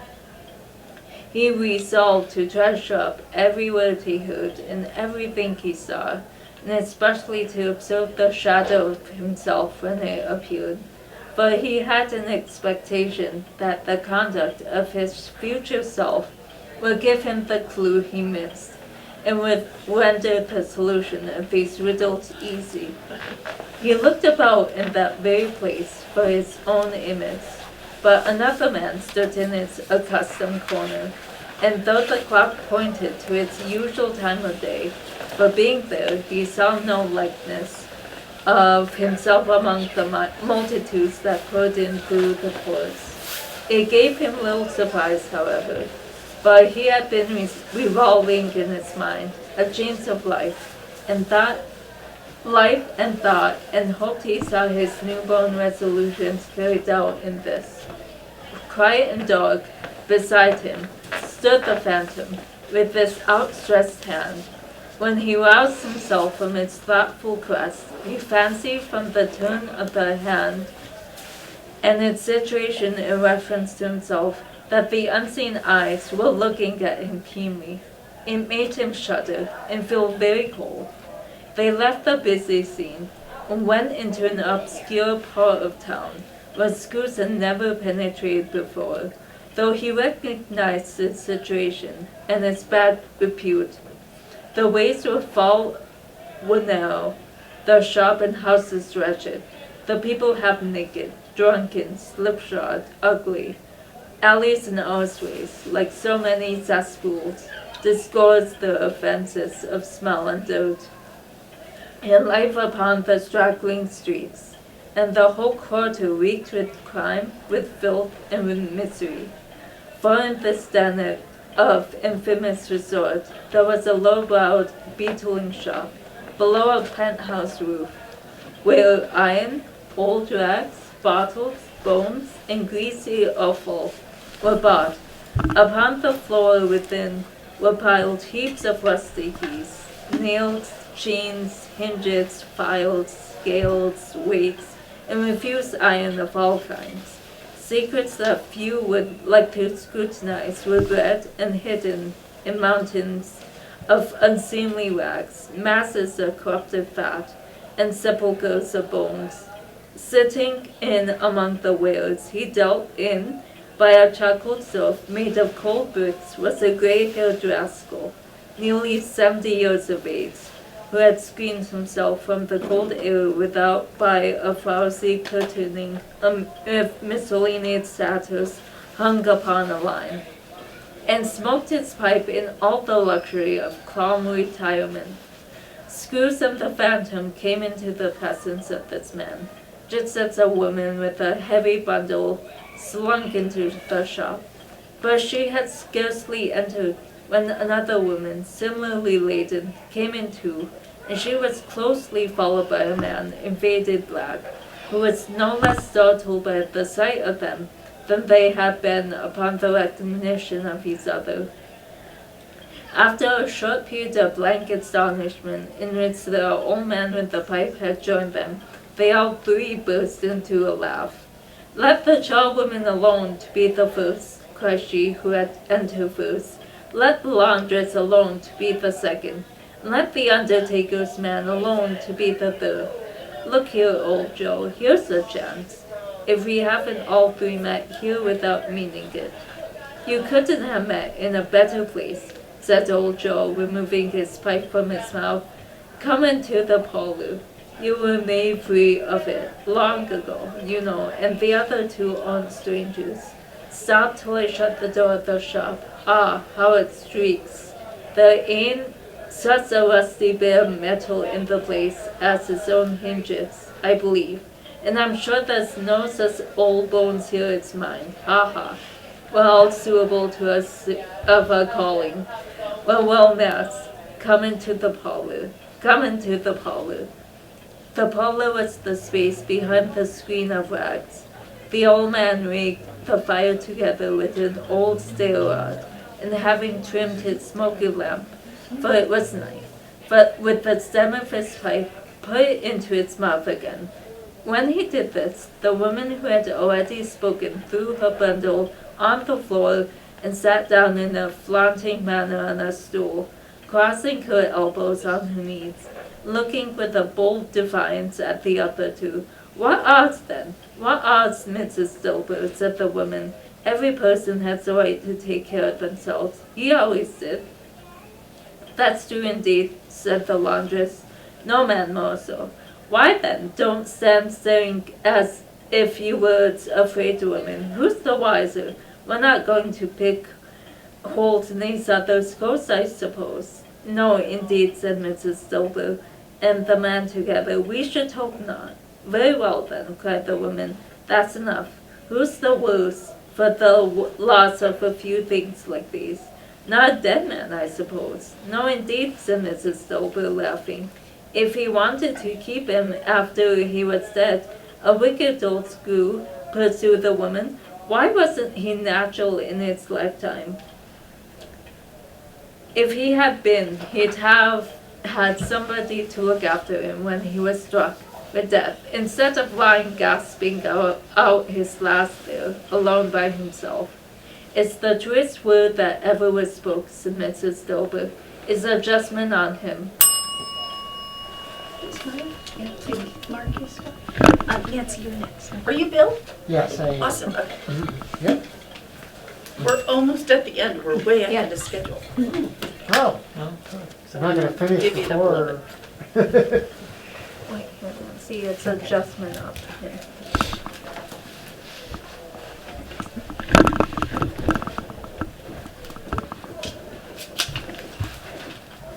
It's the truest word that ever was spoke, said Mrs. Dilber. It's a judgment on him.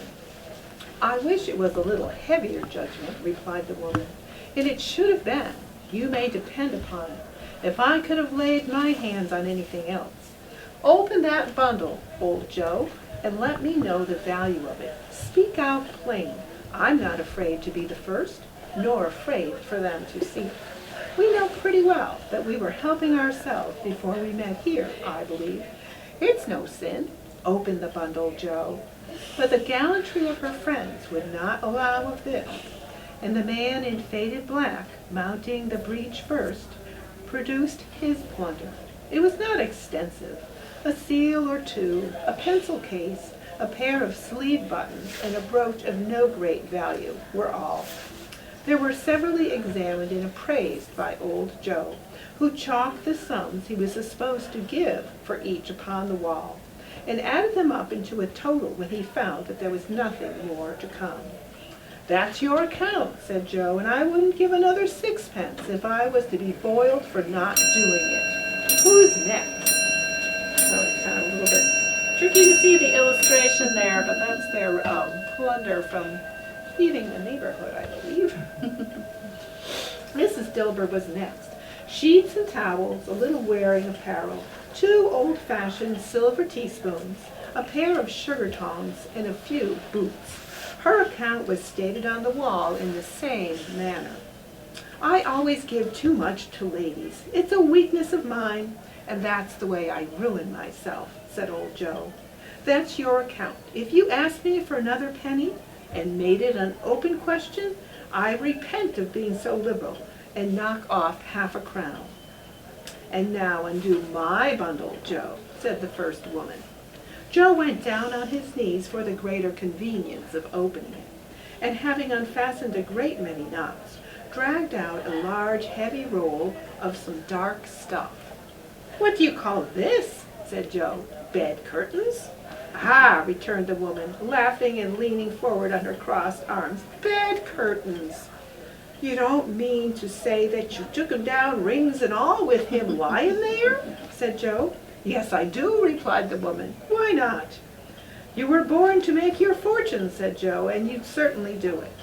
I certainly shan't hold my hand when I can get anything in it by reaching it out, for the sake of such a man as he was. I promise you, Joe, returned the woman coolly. Don't drop that oil upon the blankets now. His blankets? Asked Joe. Whose else do you think? Replied the woman. He isn't likely to take cold without 'em, I dare say. I hope he didn't die of anything catching, eh? Said old Joe, stopping in his work and looking up.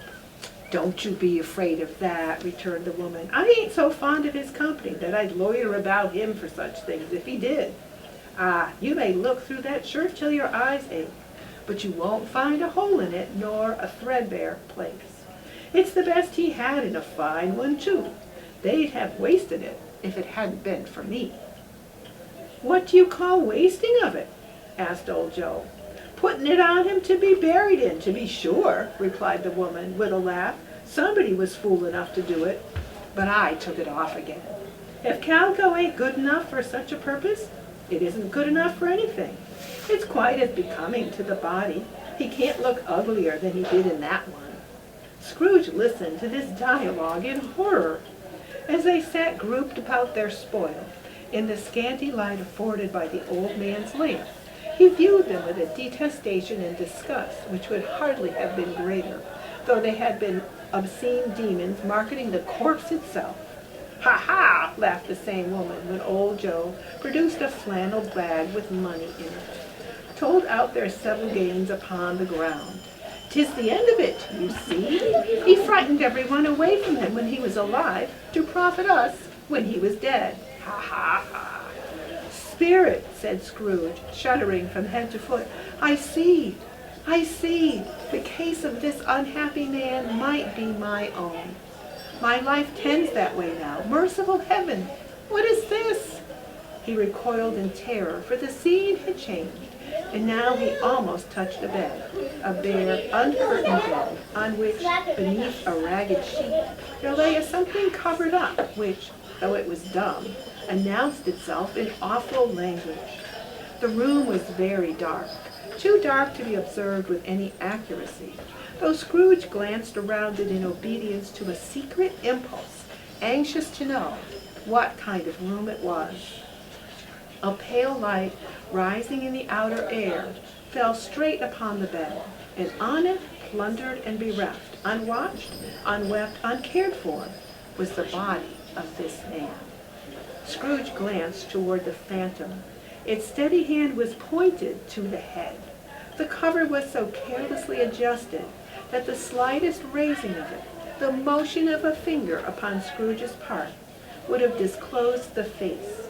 He thought of it, felt how easy it would be to do, and longed to do it, but he had no more power to withdraw the veil than to dismiss the spectre at his side. "Oh, cold, cold, rigid, dreadful death, set up thine altar here, and dress it with such terror as thou hast at thy command, for this is thy dominion. But of the loved, revered, and honored head thou canst not turn one hair to thy dread purpose, or make one feature odious.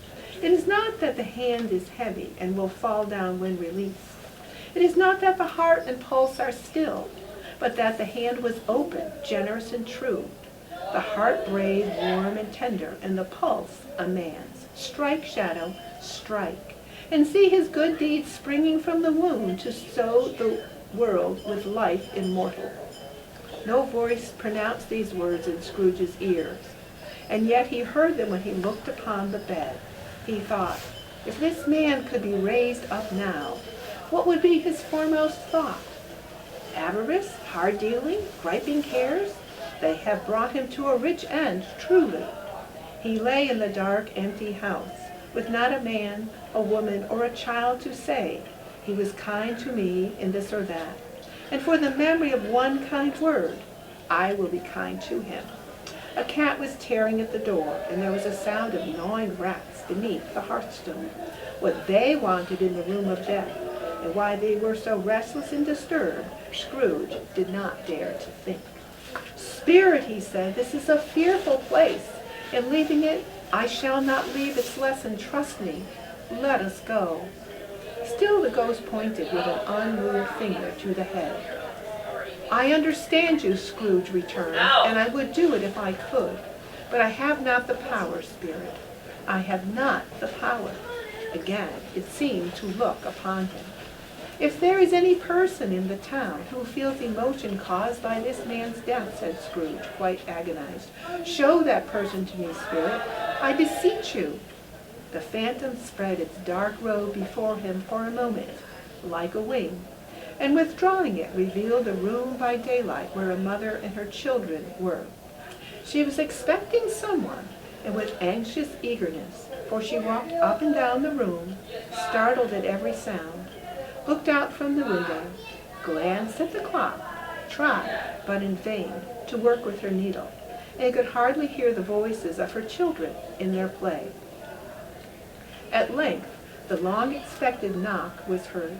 She hurried to the door and met her husband, a man whose face was careworn and depressed, though he was young. There was remarkable expression in it now, a kind of serious delight of which he felt ashamed, and which he struggled to repress. He sat down to the dinner that had been hoarding for him by the fire, And when she asked him faintly what news, which was not until after a long silence, he appeared embarrassed how to answer. "Is it good," she said, "or bad?" to help him. "Bad," he answered. "We are quite ruined?" "No, there is hope yet, Caroline." "If he relents," she said, amazed, "there is. Nothing is past hope if such a miracle has happened." "He is past relenting," said her husband. "He is dead." She was a mild and patient creature, if her face spoke truth. But she was thankful in her soul to hear it, and she said so with clasped hands. She prayed forgiveness the next moment and was sorry, but the first was the emotion of her heart.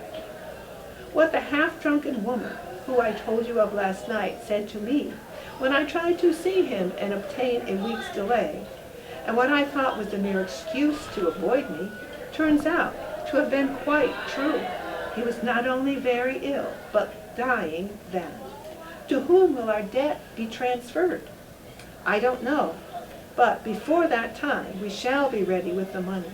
And even though we were not, it would be a bad fortune indeed to find so merciless a creditor in his successor. We may sleep tonight with light hearts, Caroline. Yes, soften it as they would, their hearts were lighter. The children's faces, hushed and clustered round to hear what they so little understood, were brighter, and it was a happier house for this man's death. The only emotion that the ghost could show him, caused by the event, was one of pleasure. "Let me see some tenderness connected with a death," said Scrooge, "or that dark chamber spirit, which we left just now, will be forever present to me." The ghost conducted him through several streets familiar to his feet, but as they went along, Scrooge looked here and there to find himself, but nowhere was he to be seen. They entered poor Bob Cratchit's house, the dwelling he had visited before, and found the mother and the children seated round the table. Quiet, very quiet. The noisy little Cratchits were as still as statues in one corner, and sat looking up at Peter, who had a book before him. The mother and her daughters were engaged in sewing. But surely they were very quiet. And he took a child and set him in the midst of them. Where had Scrooge heard those words? He had not dreamed them. The boy must have read them out as he and the spirit crossed the threshold. Why did he not go on? The mother laid her work upon the table and put her hand up to her face. "The color hurts my eyes," she said. "The color? Ah, poor Tiny Tim." "They're better now again," said Cratchit's wife. "It makes them weak by candlelight, and I wouldn't show weak eyes to your father when he comes home for the world. It must be near his time." Past it, rather," Peter answered, shutting up his book. "But I think he has walked a little slower than he used these last few evenings, Mother." They were very quiet again.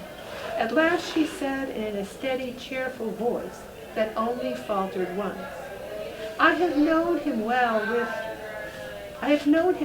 with Tiny Tim upon his shoulder very fast indeed." "And so have I," Peter cried often. "And so have I," exclaimed another. "So have I."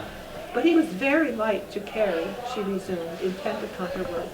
"And his father loved him so that it was no trouble. And there's your father at the door." She hurried out to meet him, and little Bob and his comforter, he had need of it, poor fellow, came in. His tea was ready for him on the hob, and they all tried who should help him to it most. Then the two young Cratchits got upon his knees and laid each child a little cheek against his face, as if they said, "Don't mind it, Father, don't be grieved."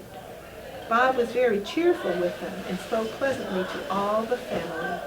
He looked at the work upon the table and praised the industry and speed of Mrs. Cratchit and the girls. They would be done long before Sunday, he said. "Sunday? You went today then, Robert?" said his wife. "Yes, my dear," returned Bob. "I wish you could have gone. It would have done you good to see how green a place it is. But you'll see it often. I promised him that I would walk there on a Sunday." "My little child," cried Bob. My little child. He broke out all at once. He couldn't help it. If he could have helped it, he and his child would have been farther apart, perhaps, than they were. He left the room and went upstairs into the room above, which was lighted cheerfully and hung with Christmas.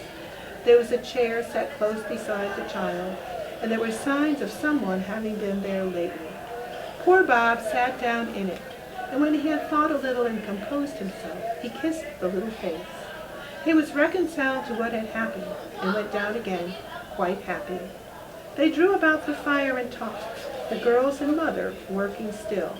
Bob told them of the extraordinary kindness of Mr. Scrooge's nephew, whom he had scarcely seen but once, and who, meeting him in the street that day, and seeing that he looked just a little down, you know, said Bob, inquired what had happened to distress him.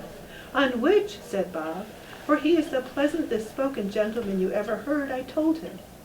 I am heartily sorry for it, Mr. Cratchit, he said, and heartily sorry for your good wife. By the by, how he ever knew that, I don't know. Knew what, my dear? Why, that you were a good wife, replied Bob. Everybody knows that, said Peter. Very well observed, my boy, cried Bob. I hope they do. Heartily sorry, he said, for your good wife. If I can be of service to you in any way, he said, giving me his card. That's where I live. Pray come to me. Now it wasn't, cried Bob, for the sake of anything he might be able to do for us, so much as for his kind way, that this was quite delightful. It seemed as if he had known our Tiny Tim and felt with us. There's only a few pages left. Do we have another reader? Yeah, there's maybe I another should- stave after this. Do you want me to keep going then? Till the bell rings? I just felt like there wasn't much left. No, there's the end of it. So yeah, keep going. Okay. I'm sure he's a good soul, said Mrs. Cratchit. You would be sure of it, my dear, returned Bob, if you saw and spoke to him. I shouldn't be at all surprised, mark what I say, if he got Peter a better situation. Only hear that, Peter, said Mrs. Cratchit. And then, cried one of the girls, Peter will be keeping company with someone and setting up for himself. Get along with you, retorted Peter, grinning. It's just as likely as not, said Bob, one of these days, though there's plenty of time for that, my dear. But however and whenever we part from one another, I am sure we shall none of us forget poor Tiny Tim, shall we, or this first parting that there was among us. Never, father, cried they all.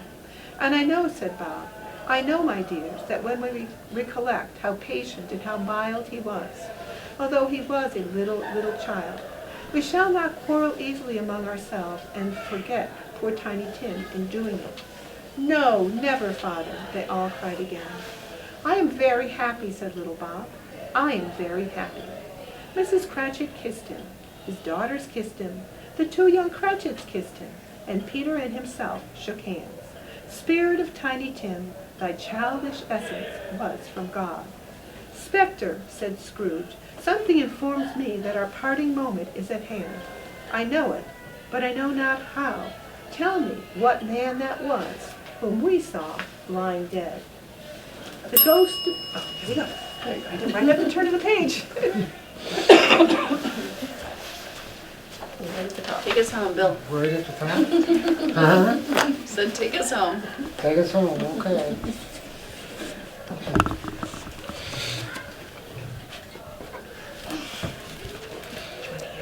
The ghost of Christmas yet to come conveyed him as before, though at a different time he thought, indeed there seemed no order in these latter visions, save that they were in the future, into the resorts of businessmen, but showed him not himself.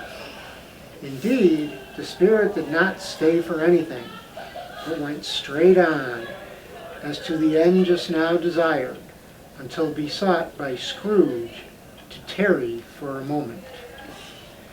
This court, said Scrooge, through which we hurry now, is where my place of occupation is, and has been for a length of time. I see the house. Let me behold what I shall be in days to come. The spirit stopped. The hand was pointed elsewhere. "The house is yonder," Scrooge exclaimed. "Why do you point away?" The inexorable finger underwent no change. Scrooge hastened to the window of his office and looked in. It was an office still, but not his. The furniture was not the same, and the figure in the chair was not himself. The phantom pointed as before. He joined it once again, and wondering why and whither he had gone, accompanied it until they reached an iron gate. He paused to look round before entering. A churchyard. Here, then, the wretched man, whose name he had now to learn, lay underneath the ground. It was a worthy place, walled in by houses, overrun by grass and weeds, the growth of vegetation's death, not life, choked up with too much burying, fat with repleted appetite, a worthy place. The spirit stood among the graves and pointed down to one. He advanced toward it trembling. The phantom was exactly as it had been, but he dreaded that he saw new meaning in its solemn shape. "Before I draw nearer to that stone to which you point," said Scrooge, "answer me one thing. Are these the shadows of the things that will be, or are they shadows of the things that may be only?" Still the ghost pointed downward to the grave by which it stood. "Men's courses will foreshadow certain ends, to which, if persevered in, they must lead," said Scrooge. "But if the courses be departed from, the ends will change. Say it is thus with what you show me." The spirit was immovable as ever.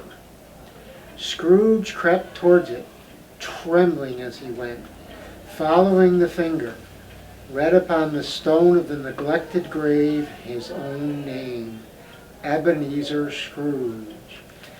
"Am I that man who lay upon the bed?" he cried upon his knees. The finger pointed from the grave to him and back again. "No, spirit! Oh, no, no!" The finger still was there. "Spirit," he cried, tight clutching at its robe, "hear me. I am not the man I was. I will not be the man I must have been but for this intercourse. Why show me this if I am past all hope?" For the first time the hand appeared to shake.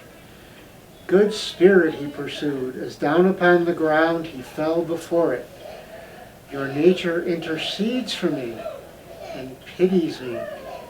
Assure me that I yet may change these shadows you have shown me by an altered life." The kind hand trembled. "I will honor Christmas in my heart and try to keep it all the year. I will live in the past, the present, and the future. The spirits of all three shall strive within me. I will not shut out the lessons that they teach. Oh, tell me I may sponge away the writing on this stone." In his agony he caught the spectral hand. It sought to free itself, but he was strong in his entreaty and detained him. The spirit, stronger yet, repulsed him. Holding up his hands in a last prayer to have his fate reversed, he saw an alteration in the phantom's hood and dress. It shrunk, collapsed, and dwindled down into a bedpost.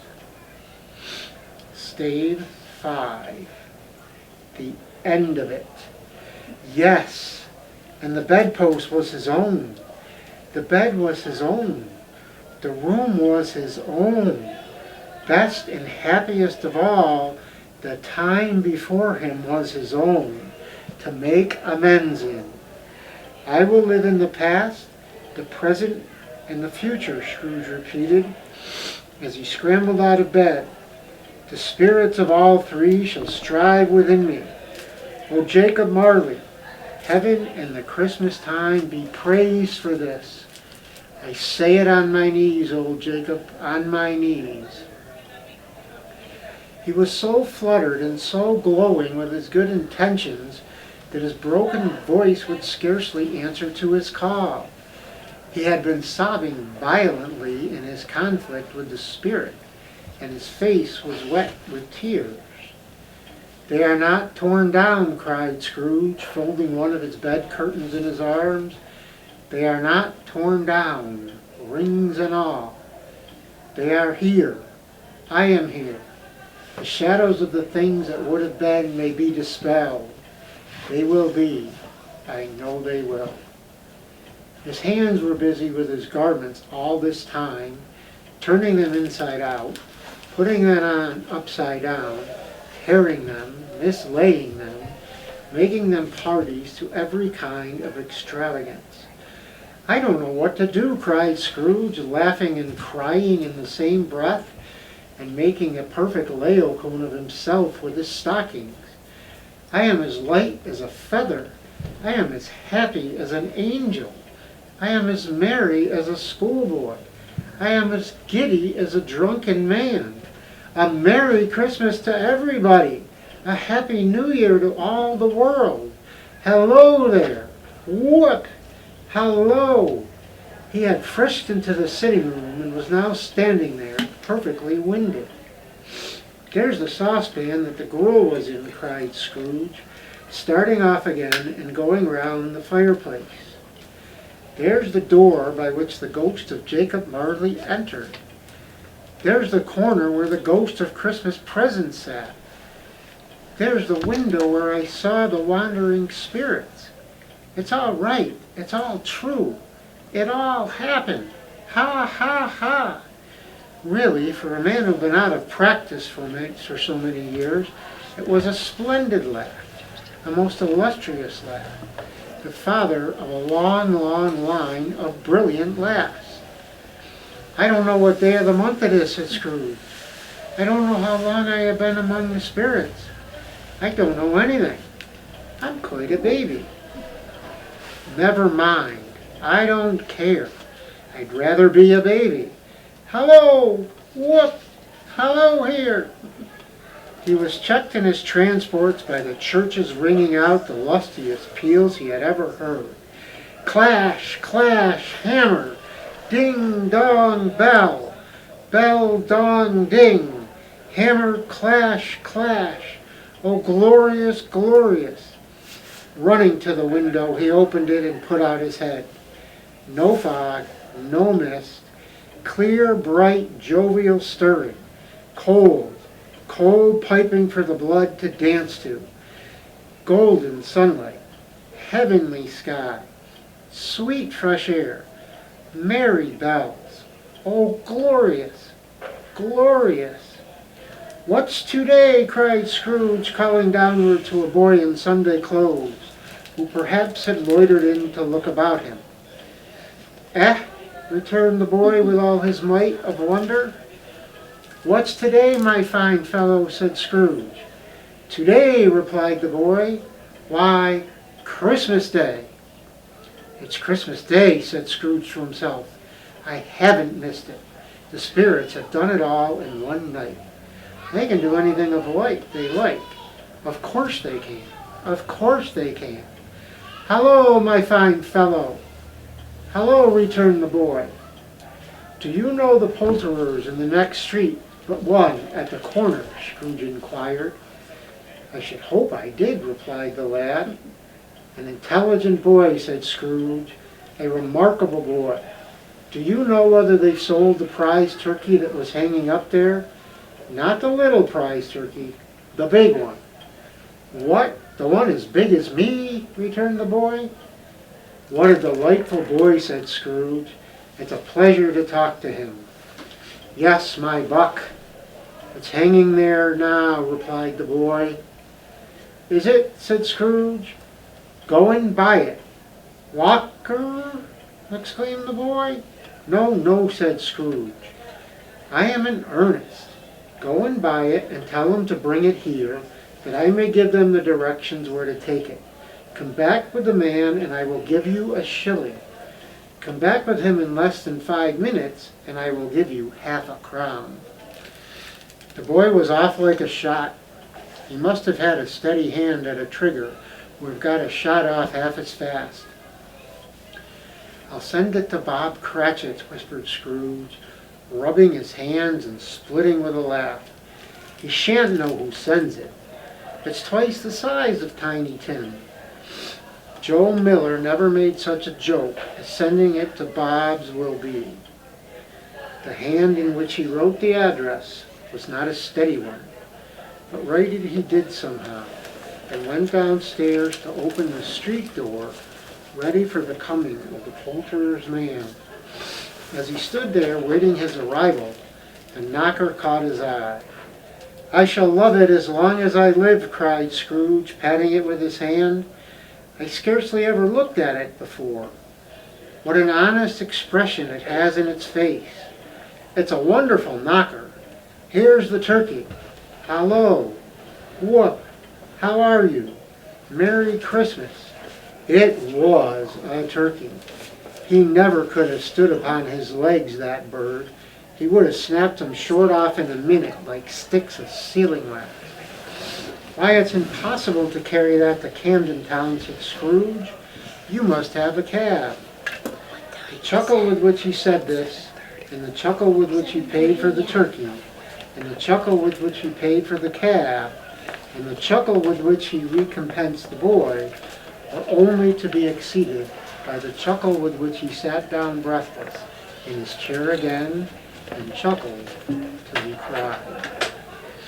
Shaving was not an easy task, for his hand continued to shake very much, and shaving requires attention, even when you don't dance while you are at it. But if he had cut the end of his nose off, he would have put a piece of sticking plaster over it and been quite satisfied. He dressed himself, all in his best, and at last got out into the streets. The people were by this time pouring forth, as he had seen them with the ghost of Christmas present, and walking with his hands behind him, Scrooge regarded everyone with a delighted smile. He looked so irresistibly pleasant, in a word, that 3 or 4 good-humored fellows said, "Good morning, sir. A Merry Christmas to you." And Scrooge said often afterwards that, of all the blithe sounds he had ever heard, those were the blithest in his ears. He had not gone far when, coming on towards him, he beheld the portly gentleman who had walked into his counting-house the day before and said, "Scrooge and Marley's, I believe." It sent a pang across his heart to think how this old gentleman would look upon him when they met. But he knew what path lay straight before him, and he took it. "My dear," said Scrooge, quickening his pace, and taking the old gentleman by both his hands, "how do you do? I hope you succeeded yesterday. It was very kind of you. A Merry Christmas to you, sir. Mr. Scrooge?" "Yes," said Scrooge, "that is my name, and I fear it may not be pleasant to you. Allow me to ask your pardon, and you will have the goodness." Here Scrooge whispered in his ear. "Lord bless me," cried the gentleman, as if his breath were taken away. "My dear Scrooge, are you serious?" "If you please," said Scrooge, "not a farthing less. A great many back payments are included in it, I assure you. Will you do me that favor?" "My dear sir," said the other, shaking hands with him, "I don't know what to say to such munificent—" "Don't say anything, please," retorted Scrooge. "Come and see me. Will you come and see me?" "I will," cried the old gentleman, and it was clear he meant to do it. "Thank ye," said Scrooge. "I am much obliged to you. I thank you 50 times. Bless you." He went to church and walked about the streets and watched the people hurrying to and fro, and patted the children on the head and questioned beggars and looked down into the kitchens of houses and up to the windows and found that everything could yield him pleasure. He never dreamed that any walk, that anything could give him so much happiness. In the afternoon, he turned his steps towards his nephew's house. He passed the door a dozen times before he had the courage to go up and knock, but he made a dash and did it. "Is your master at home, my dear?" said Scrooge to the girl. "Nice girl, very." "Yes, sir." "Where is he, my love?" said Scrooge. "He's in the dining room, sir, along with mistress. I'll show you upstairs, if you please." "Thank ye. He knows me," said Scrooge, with his hand already on the dining room lock. "I'll go in here, my dear." He turned it gently and sidled his face in round the door. They were looking at the table, which was spread out in great array, for these young housekeepers are always nervous on such points and like to see that everything is right. "Fred," said Scrooge. Dear heart alive, how his niece by marriage started! Scrooge had forgotten for the moment about her sitting in the corner with the footstool, or he wouldn't have done it on any account. "Why, bless my soul!" cried Fred. "Who's that?" "It's I, your Uncle Scrooge. I have come to dinner. Will you let me in, Fred?" "Let him in. It is a mercy he didn't shake his arm off. He was at home in 5 minutes." Nothing could be heartier.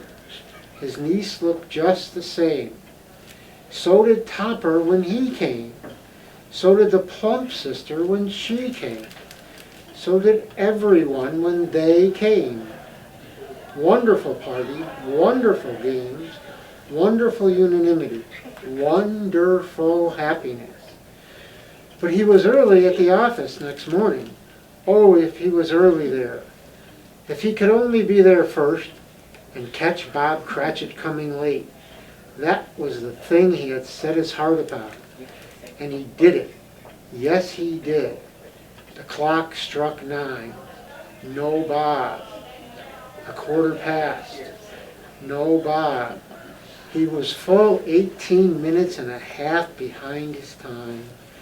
Scrooge sat with his door wide open that he might see him come in for the tank. His hat was off before he opened the door. His comforter, too. He was on his stool in a jiffy, driving away with his pen, as if he were trying to overtake 9 o'clock. "Hello," growled Scrooge in his accustomed voice, as near as he could feign it. "What do you mean by coming here at this time of day?" "I am very sorry, sir," said Bob. "I am behind my time." "You are," repeated Scrooge. "Yes, I think you are. Step this way, sir, if you please." "It's only once a year, sir," pleaded Bob, appearing from the tank. "It shall not be repeated. I was making rather merry yesterday, sir." "Now I'll tell you what, my friend," said Scrooge. "I am not going to stand this sort of thing any longer. And therefore," he continued, leaping from his stool, and giving Bob such a dig in the waistcoat that he staggered back in the tank again, "and therefore I am about to raise your salary." Bob trembled and got a little nearer to the ruler.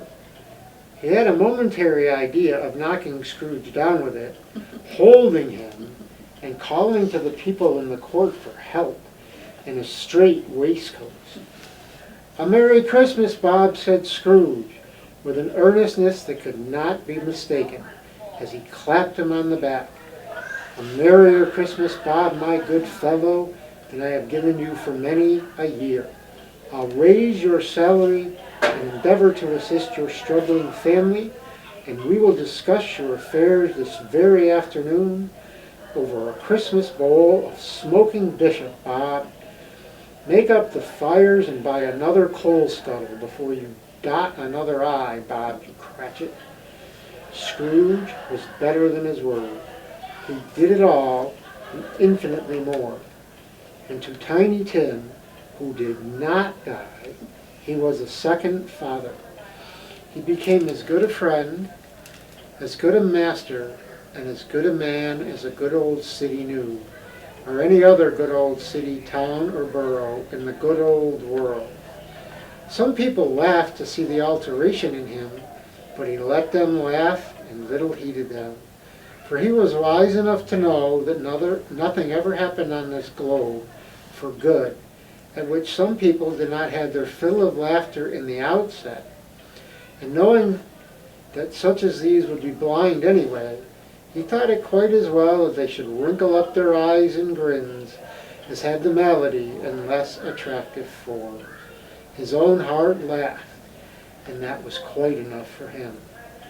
He had no further intercourse with spirits, but lived upon the total abstinence principle ever afterwards. And it was always said of him that he knew how to keep Christmas well.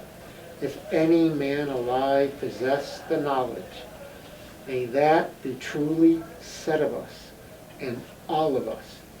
And so, as Tiny Tim observed, God bless us, everyone.